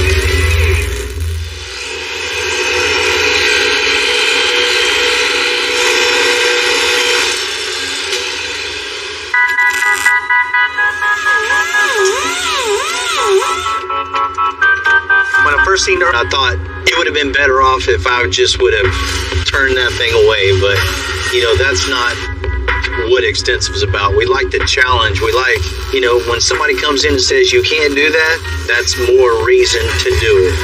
I don't know if it's where I'm from or what, but there's something inside of me that just doesn't like to be told, that's too hard. This is too much work. Thinking too big. When I hear stuff like that, that's just when it's time to get to work. Going through and putting this car together, that's when you really start to get the ideas of making this thing different from all the other Cadillacs around. If you're only going to do the easy jobs, there's never a challenge. What's the point? We're in the dream-making business. So that's what we're about to do on Earl's right now. Pretty cool working on this Cadillac, man. I've been around Cadillacs pretty much my whole life, mostly in my scene, the lowrider scene. Man, a Cadillac's one of them cars that's always going to stand the test of time. It's got the name. It's made for the king. A famous car for a famous NFL player, Earl Campbell, Y'all talking about the Cadillac? Oh, yes.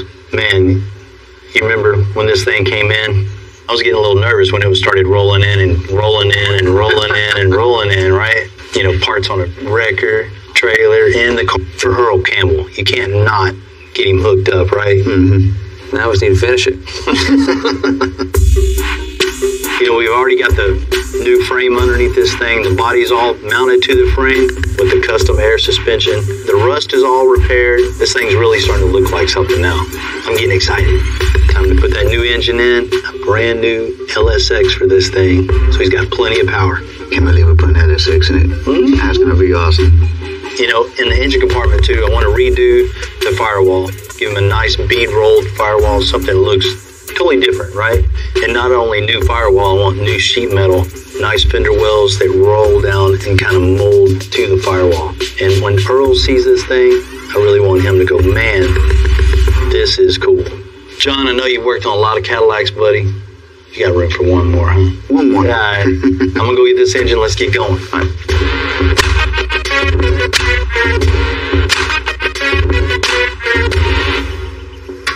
I never drove a Cadillac with air suspension, but I drove a Cadillac with hydraulics. It was beautiful. I'd love to take this thing out for a ride. Earl Campbell's a Hall of Famer, but before that, he was just a kid from Texas. He used his God-given talents to do things that nobody special as he is. Every piece of metal work we're going to do on this Caddy is going to have design details in places most folks will never even see. We're going to take the time to make this engine bay look really good, just as good as the outside of the car. So what we're going to do is make a really nice tub and make it look like all one piece. That way it kind of fills in this engine bay, but not so much where you're going to hide the motor. We want the motor with as much visibility as possible. That's the heart of the car. So what I'm going to do now is I'm going to make this filler panel here, but I'm going to make it look cool. It's just not going to be no flat piece that's going to come down from the top to the bottom.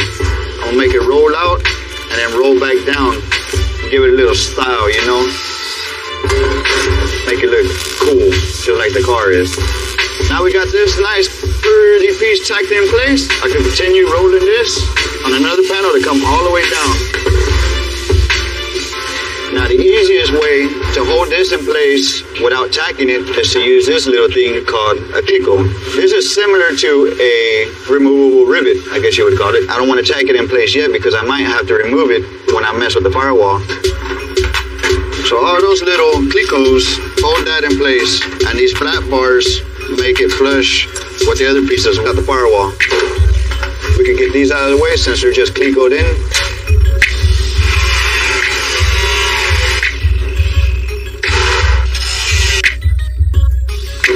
Cool thing about working on such a large car and this big engine bay, it can be a lot of fun to fill this space with something cool and custom.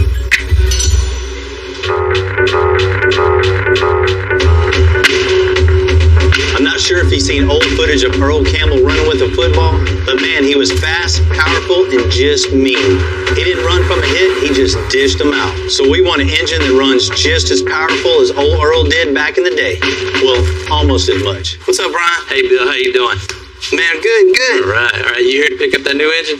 You know it. And this is that one for that 49 Caddy, right? Man, you know we need a lot of power in that thing. Big, heavy Cadillac like that. The one to tote Earl Campbell around in? Yep. Well, here comes your engine right here.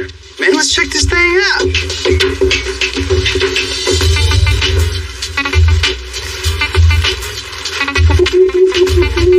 Man, this is exactly what we need for old Earl. Small package and a big punch. What's the horsepower on this? 627 and 586 foot-pounds of torque. Man. Well, I know you're going to be happy with it, and I hope Earl Campbell will be happy with. Start building around it.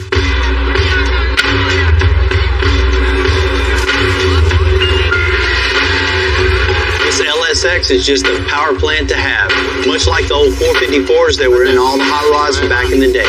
The LSX is much lighter, a lot smaller, and more efficient than the original, but with a ton of power. This engine is definitely the one to put in a build like this. Engine's in before lunch.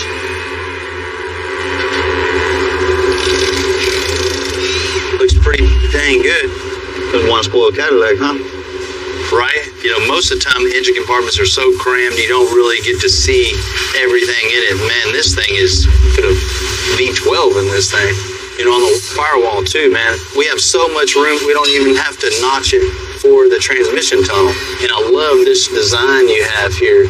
And how about we incorporate this into the firewall itself so it come down and have that little that 3D look too. You know, John and I are old school fabricators. So with the metal work on this car, we're definitely not using a computer. We take what's in our heads and make it with our hands. Man, I know this is becoming one of your favorites. Got to. Yeah, sure is, Colin. Me too. That's cool. Yeah. You know, that gives us room for ideas. We kind of got an idea of what we want to do on this firewall to make it match these inner fenders. Thinking of it is cool, but doing it is a whole different ballgame. So it's going to take me a little time to figure out all these angles. Got to do it right the first time. If not, we got to start all over from the beginning. So measure it, calculate before I start bending.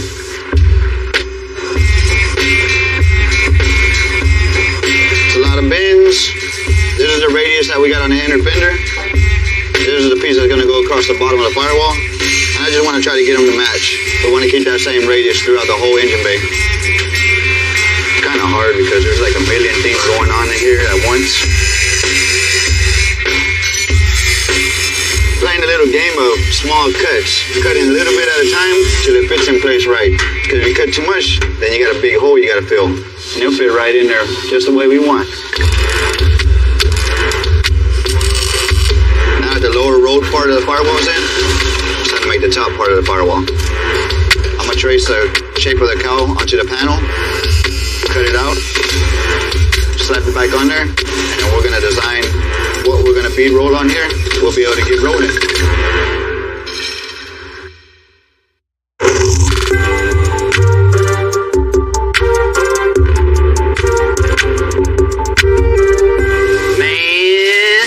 About that. I love it. I love that rolled edge, how it goes around. That really helps out. How about something with a V pattern here in the core support? So that just makes sense to carry that on through. The letter V has been a design element on Caddies as long as I can remember. So on Earl Campbell's 49 Cadillac, we're putting subtle V touches everywhere, including the firewall. I think it'll play in all together with the whole design of the engine compartment. I think something like that. You know, of course, we want to lay it out a little better, a little more square, but... Oh, you want it straight? Yeah. I removed the panel from the firewall, and all I'm doing is straightening out all the lines that we rough sketched in here, make everything even all the way around. I'm going to draw me out some straight lines that I'm going to follow with the rolls on the bead roller. Little tip. Take your time, roll it slow so you can follow your line straight. You roll it too fast and you get a little wiggly, you'll see it in your roll. So you gotta have some patience. If not, we gotta start all over. I think that looks pretty damn good. And we're ready to tack this thing in place. An original Cadillac symbol, meaning V8, fits the car really well, especially having this nice LSX 454 in the engine compartment. Make it feel at home. Not every build that comes through here is going to be for someone as famous as Earl. No matter what the build, we always put in the same passion and talent. Because to that person, their build, big or small, is the most important thing in the world to them. You know, when a white Sprinter van pulls up to the shop, you automatically think you're getting a package. But in this case, it's going to be a very important build. You know, we're super busy right now. But when Dave and his family called me out of the blue, I told them to come on over, I'll take a look. How you doing? Doing well. How about yourself? Doing good. What's happening? Thank you, Louis Bill. What y'all got going on today? Well, last September, I bought me a 2017 Mercedes Sprinter, and it is very, very difficult for me to get in. I come from a motocross background, started when I was 4 years old, and at the age of 31, I was out at Three Palms, and came up short. Actually, didn't come up short, I just went over the bars, and that was the end of that.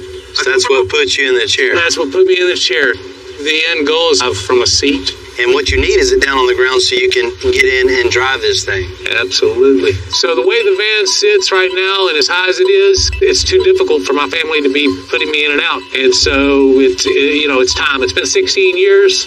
And it's time for me to drive myself. I've searched around quite a bit, took it to several different shops, was asking about putting it on bags, and they told me it can't be done. They just said they don't do it when I asked to drop it. And here I am. We were told no so many times. And Dave Jr. said, hey, Dad, I heard about this guy. I think he can do it. You're in the right spot. I hear you. Like to hear. I have friends that race. I love off-roading too. You know, of course, when you hear a story like this, you just want to get in and help. You know, anything we can do to make his life better, we're definitely going to do it. I see these Mercedes Sprinter vans everywhere because even though it doesn't look super cool, this 2017 has a super efficient diesel and it has tons of space to put whatever you want in it. Now let's check this thing out. Absolutely. Yeah, definitely see the height here. You'd have to have a 20-foot ramp to get up in this thing easily. Yeah. You need this thing down the ground so you can have a ramp go up in it. A ramp would be nice. A ramp would be really nice. When you're in it, you need that chair out of the way so you can pull up into what I would like is for the front seat to swivel. You know, I don't want to drive from a power chair. Plus, I don't like it. It seems like it's just super dangerous to me. We definitely got you on that. That sounds great. So you have a motocross history. You like cool stuff. Yeah, absolutely, man. We got to get rid of this delivery van look, man. Yeah, it looks pretty much like a cargo van. So what do you think about wrapping this thing, putting some cool wheels and tires on it, dropping it? This thing is going to look cool. I just want to be part of the family, bud. That's it. Hey, if you can put one truck that high up in the air, I got faith that you can put one on the ground. Oh, we're going to do it. Dude, you're going to make me pass out, man.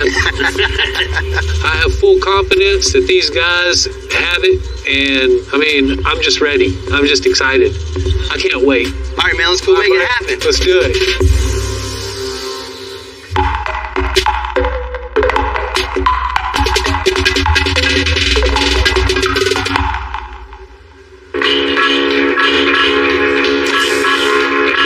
Customize a lot of vehicles at the shop, but you know, a Sprinter van is definitely lower on the list of sought after vehicles. You know, customize some challenges. We got a work cut out for us for that, of not only serving a purpose to help Dave in his life to make it easier, but he wants something cool also.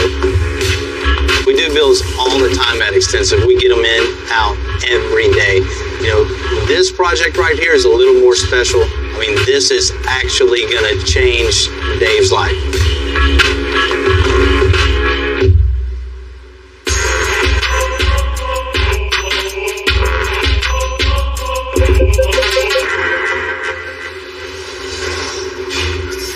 Why do you have a delivery van? No, man, we're not fixing a delivery van. Customer's name's Dave. You know, he had a motocross accident, so he's in the wheelchair. So what we're going to try to do is give him that freedom, independence back to do what he needs to do. But it needs to look cool, too. Yeah, we can take care of that. It's our business. That's it, man. The first thing we're going to do is we're going to put some air suspension on this thing to drop this thing down to the ground.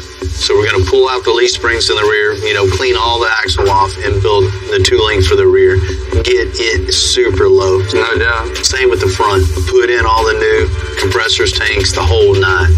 trying to give him something else back that's a lot of fun that he can do on his own and have a good time. Exactly. Not only to the van.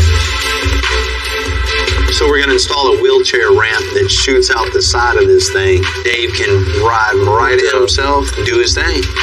Once we figure out the ramp situation, the next thing we're going to tackle the custom driver's seat. So he can put himself in the chair, spin himself right around, go on about his day, and have that independence back. Super convenient. So you going to stick with the smuggler look, the all white, or are we doing something cooler? No delivery van.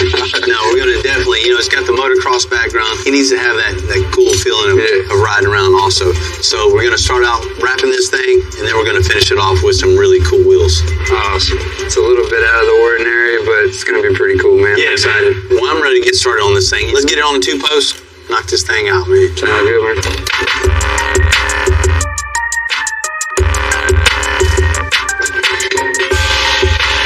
Lowering this van to the ground is going to look awesome. So we're going to change up the rear suspension on this van. We're going to change it over to a 2-link. So I'm going to take these leaf springs out, the shocks. But I'm going to start stripping this stuff off and get to business. All right, now I got all that taken apart. It's time to get these leaf springs out. We're going to need as much space as, now that I have everything out of my way, I'm going to take this little 1/2 inch out, and that's a 1/2 inch lower that we're going to be. This van has a steel unibody, which means the frame is built into the body. Luckily, we have just enough room to fit the air suspension, so we don't have to cut notches, which is cool. It saves us a lot of work. We got the big springs out of the way. That's going to let this thing sit way low to the ground.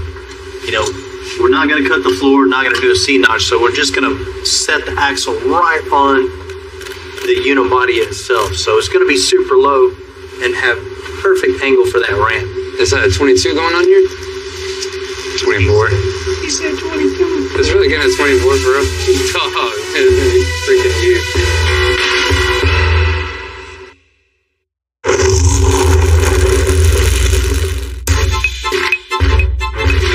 It's not every day we get to work on a 2017 Sprinter, but also it's not every day we get to change someone's life. Putting this van on air suspension is going to get Dave that much closer to driving. Since the sheet metal on these rear tubs is so thin, it's not as solid as we like. So we're going to add some structure into this thing. We're going to brace the frame, brace the bottom of the floor, and we're also going to put a little plate here. We can through bolt it. Everything's working with each other here. Nothing's working against each other. It's like with as much weight as it's going to be carrying and the load and the sway and everything, it needs to be structurally sound. I came at the perfect time. Oh, yeah, you did. Thank you, buddy. There you go. You can go ahead and clean them up. It's hot. Watch out.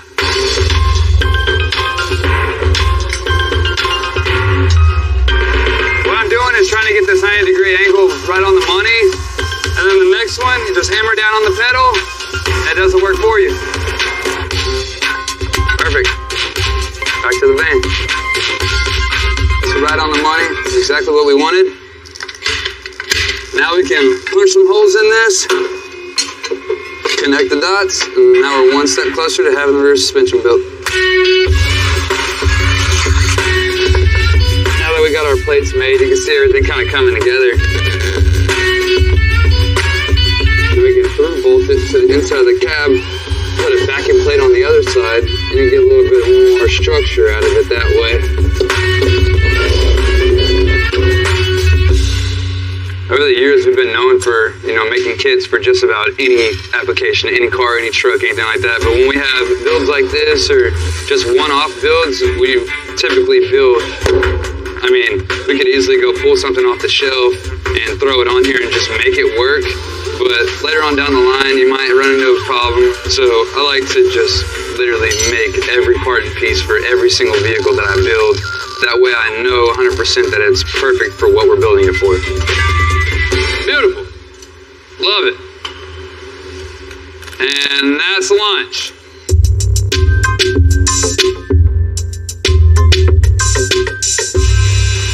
And yoga has started. Now that John's finished fabricating the engine bay on Earl's 49 Cadillac, he's going to move into the cab. So what we're going to do is continue to firewall back over the transmission. So I'm making a trans tunnel. I'm going to make a template of how I want this end of it shaped. I never took art class, but instead of doing schoolwork, I was drawing in all my notebooks.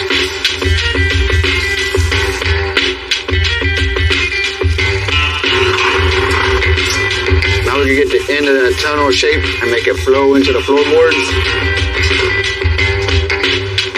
Pretty close.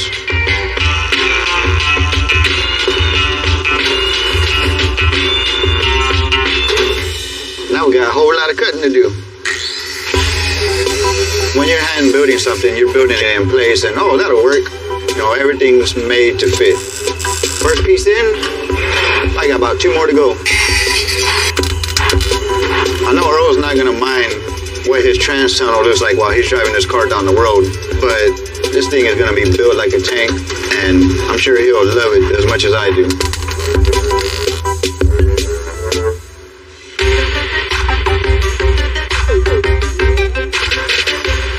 Our next step of getting the floor sheet metal put in is mocking the rear end up. You know, this thing's got 600 plus horsepower, almost just as much torque.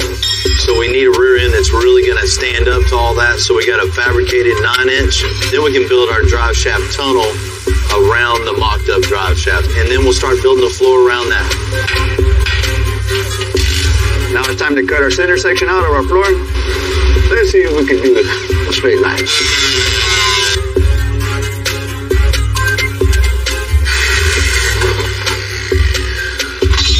Now we can put our drive shaft tunnel in.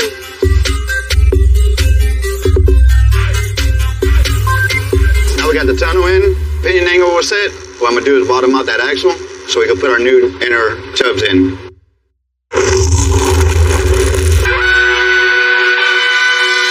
I love adding style in a place you least expect it. You know, that's what a full build is. John's finishing up the metalwork with as many design elements as possible in the rear of the 49 Caddy. You know, when taking apart these old cars, sometimes you gotta use your head, not only to do it right, but to hold the parts. What I did here is I got me a piece of pipe that'll fit in this axle hub, and I cut me out a piece of flat bar about the height of the tire. What I'm gonna do is use this, make me a perfect circle of where I need to cut to put our new tub in here.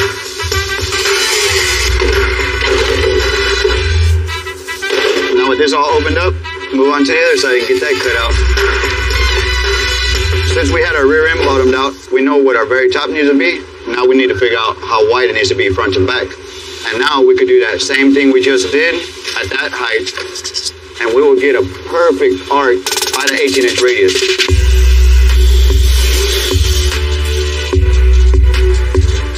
This is all coming together real nicely. We got our fenders put back on, got them all welded out. Now we can cap the inner tubs and get our notch cover built. A custom car. You know, this could have been a flat panel, and what would we have done? You know, undercoated the car or something, bed lined it. But now that we have this nice little design, it could be painted glossy and it would look good. You know, it's just a little added touch to doing something that's worthwhile. One challenge we got is the notch has 2 crossbars from frame roll to frame roll that bow like this. So what I'm gonna do is make a template to that contour and get that template transferred onto a piece of sheet metal. I'm gonna draw me some designs and bead roll it to match what we got on the firewall. See how it looks. Would you look at that? Man, that looks real good. For Dave, these airbags are going to lower this van, and it's totally going to help out for this ramp we're going to install. He'll be able to drive for the first time in 16 years. It's a total game changer. Wrapping it up, huh? Yeah, you came in at the perfect time. Always come at the perfect time.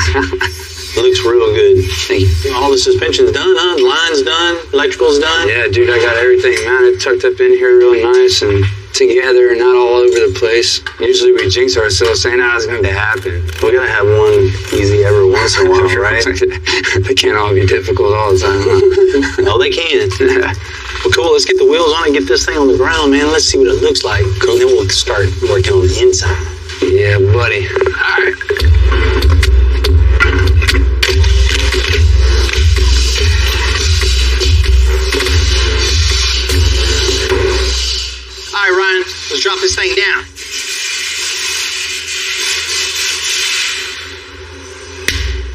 No more delivery van, right? Nah. It's right it looks there cool on the too. mud flaps, man. Right? It's sick. Until we get them wheels on there, it's gonna look good, man. Yeah. All right, cool. Let's get this thing aired up. Let's get it on a drive-on lift so we can start building the ramp on this thing. Sounds good, man.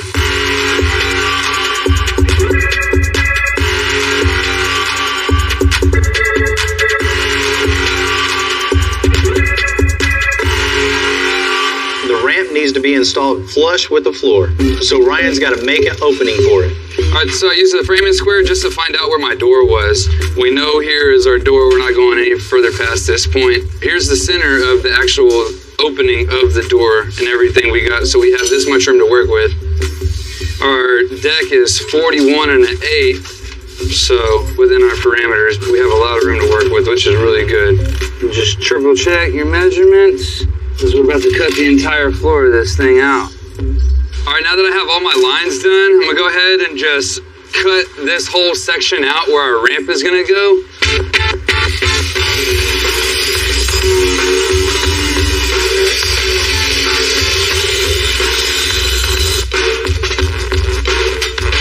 All right, so you can see from the inside here where our lines are, where they're coming down.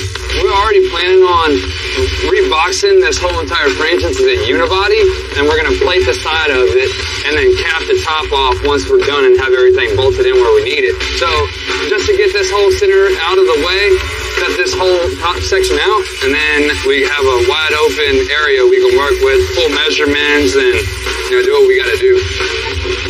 This loose? Yeah, it's loose. It's not heavy. Got it. Yeah, I got it. I'm done. So now I got this big hole in the middle of this floor. I want to get the ramp in here, and I want to see exactly what we're looking like. Hey, be careful on the floor right there. See if you can hop down into the floor, onto the ground. This ramp isn't meant for this van. It's meant for like a tour bus. So what we're doing is trying to make this work for what we got, This is what we do. We're fabricators. If we can see it, we can make it happen. So what we're doing is, making it happen. And that's the job. That's what we do. I'm gonna make a channel that will go over the frame rail to cap our frame rail where we cut it in half and stitch all the way down the frame rail and work our way. We're gonna have to brace all this up, make a mount for this thing to actually sit on, and put some structure back into this van. Alright, now we got the main structure tacked into place. We got our frame rails boxed in, and we got the actual track that our ramp is bolted to. So really all that's left to do now is weld this up, patch some holes up, and we'll be ready to wire it up and test this thing out.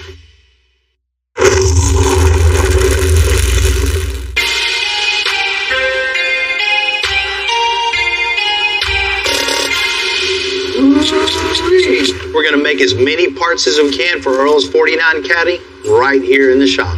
However, there's a few parts we need. So when it came to the radiator, we had to have one specifically built for this job. In the shape of a V, of course. Front of the car is exactly what this thing needed. Get all this cut out and just continue to make the little V shape here. Yeah, build a support around the radiator. Man, I've never seen a V radiator before. Yeah, me neither. That is nice. The bottom part of the core support, which comes out all the way to the front bumper, we're gonna make that all one piece, and it gets welded to the fenders. This is gonna be one complete unit now with everything welded together. We're ready to get our radiator mocked up. We got these side pieces tacked in, which is gonna isolate where you can only view the radiator. Got that nice radiator in there. The edges need to look good too. We're gonna start forming this top part of here, so it's all one piece and structurally strong, and it looks damn cool.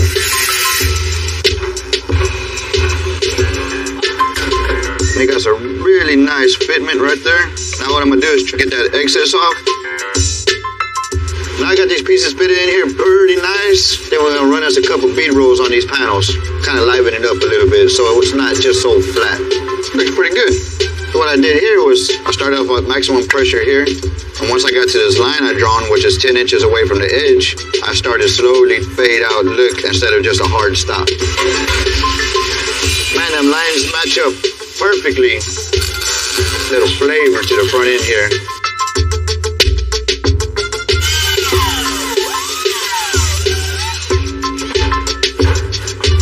Man, now we got this whole front end pretty much done. Got the grill fitted in here perfect. This thing is looking really, really good. Today's a milestone in the 49 Cadillac. After about 3 months of metal work, it's finally rolling over to the body shop. From where it started to where it is now is a huge difference, and it's a good feeling seeing it come from the fab shop, finally going to the body shop, then start the body and paint.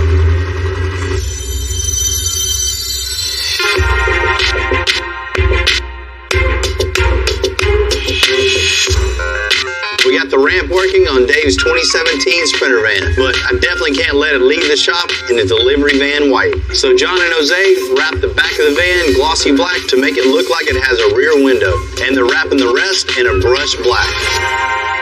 So the next step now is putting the razor wire on. As you can see, there's a tiny wire inside this tape. This allows me to get straight cuts whenever I put another overlapping vinyl on top. And once I'm never put a blade on it, I won't be able to scratch it or damage my gloss black window.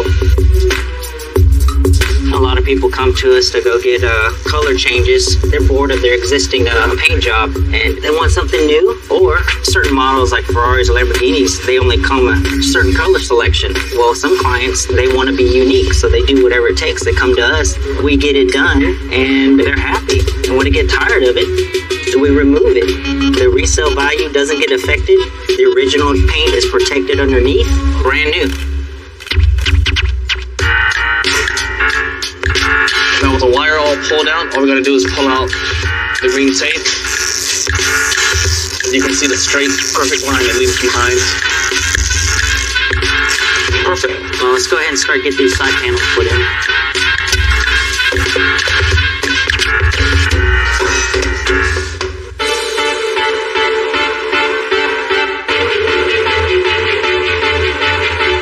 Always love giving a vehicle back to its owner. But this 2017 Sprinter van is just a little something extra because Dave's just going to be that much closer to driving. So we're installing a swivel seat for easier access, new 24-inch wheels, and some red accents to match those wheels. I haven't sat in the driver's seat in 16 years, man. And the day's here, so I'm pumped.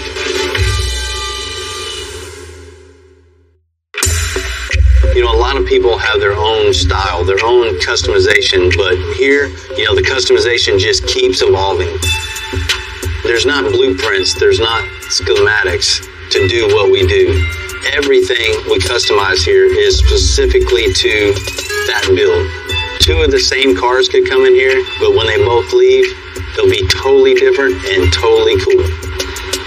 You know, that's why I like coming to work. That's why I love doing what I do, just to get tested. I get bored any other way. I gotta have the challenge. I gotta have the creativity, you know, to get in and create something with my hands, to make something just cool. You know, bolting on the same parts day after day, you know, that's cool, but that's not the definition of custom to me. You know, building it all back up with as many parts as you can by hand, that's the definition of custom.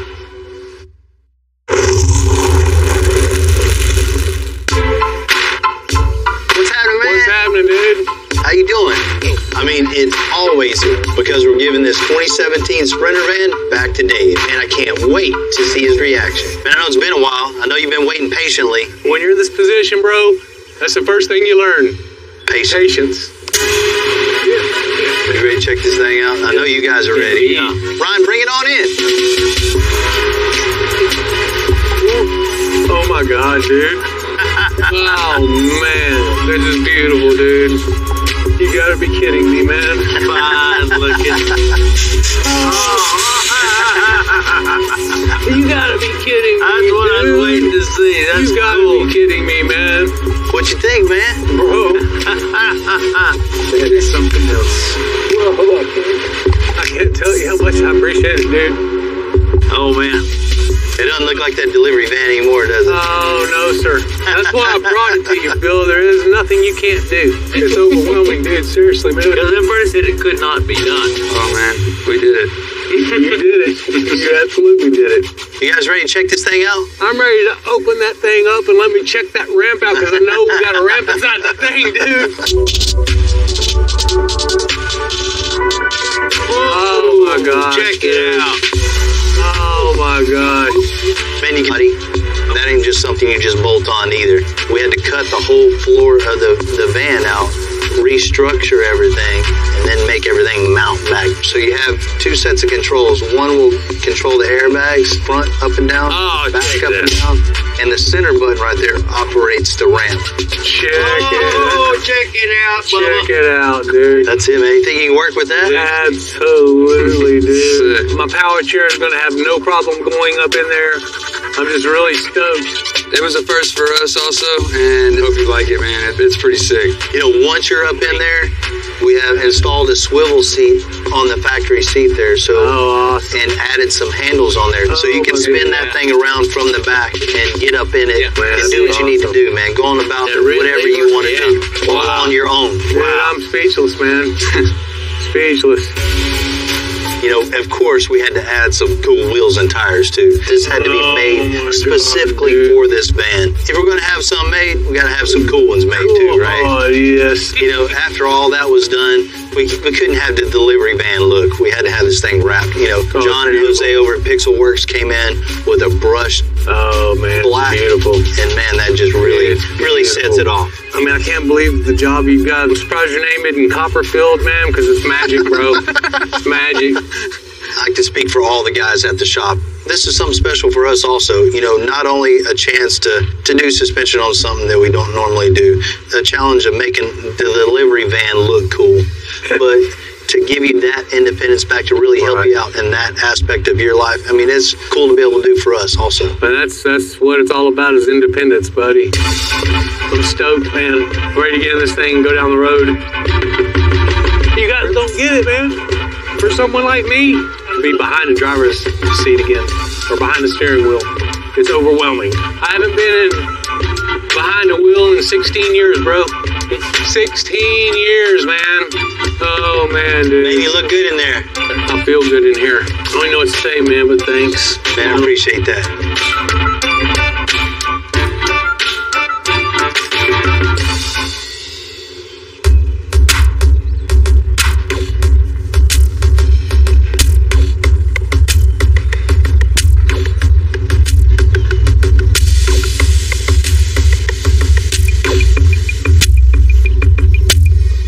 Tim, what up with it, man?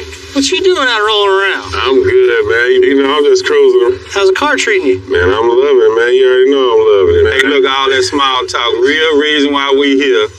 We heard y'all was over here trying to outdo the Mac. That's the truth. Y'all trying to shut the Mac down. Man, I knew Raymond didn't show up to say hi. What's up, Tim?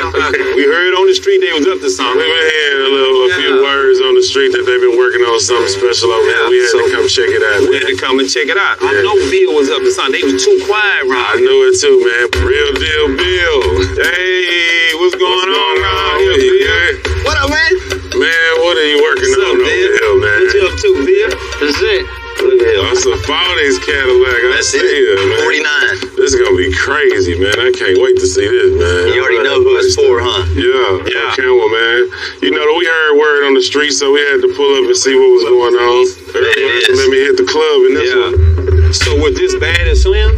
You know, this wasn't even a complete car when we got it. Man. It was just a body, a frame, crates of parts just crammed in. Oh, you was gonna rebuild it anyway, man. So it don't matter. You just that's what you do. This is Earl's first custom car, so I really want him to just be impressed. You know, all around the bottom of this thing, all the sheet metal's all been gone through and straight.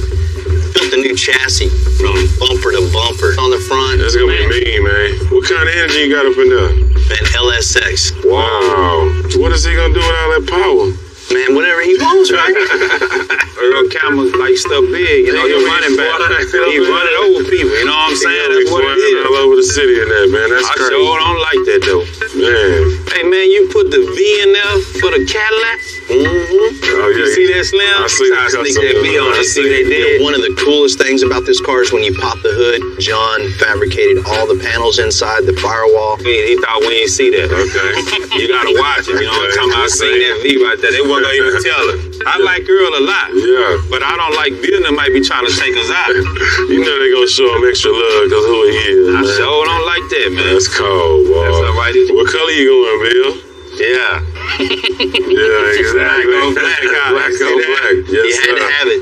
2 black blacks back to back on the freeway. That's gonna be nice. That's gonna be nice, man. You know Earl gonna let you drive. Yeah, I sure hope we go. I can't wait. That'll ease the pain a little bit. You know, the next step's the interior on this thing, and we really got some custom touches for him. It's really something special. You hear that, Slim? I can't wait. Not telling that part. They got secrets. Well, let me know if you don't like it. I might come back. Yeah, we for sure set the bar on Slim's Cadillac. But stay tuned, because we got some stuff planned for Earl's that are going to go way beyond that. We'll keep our ear to the street on y'all to see what's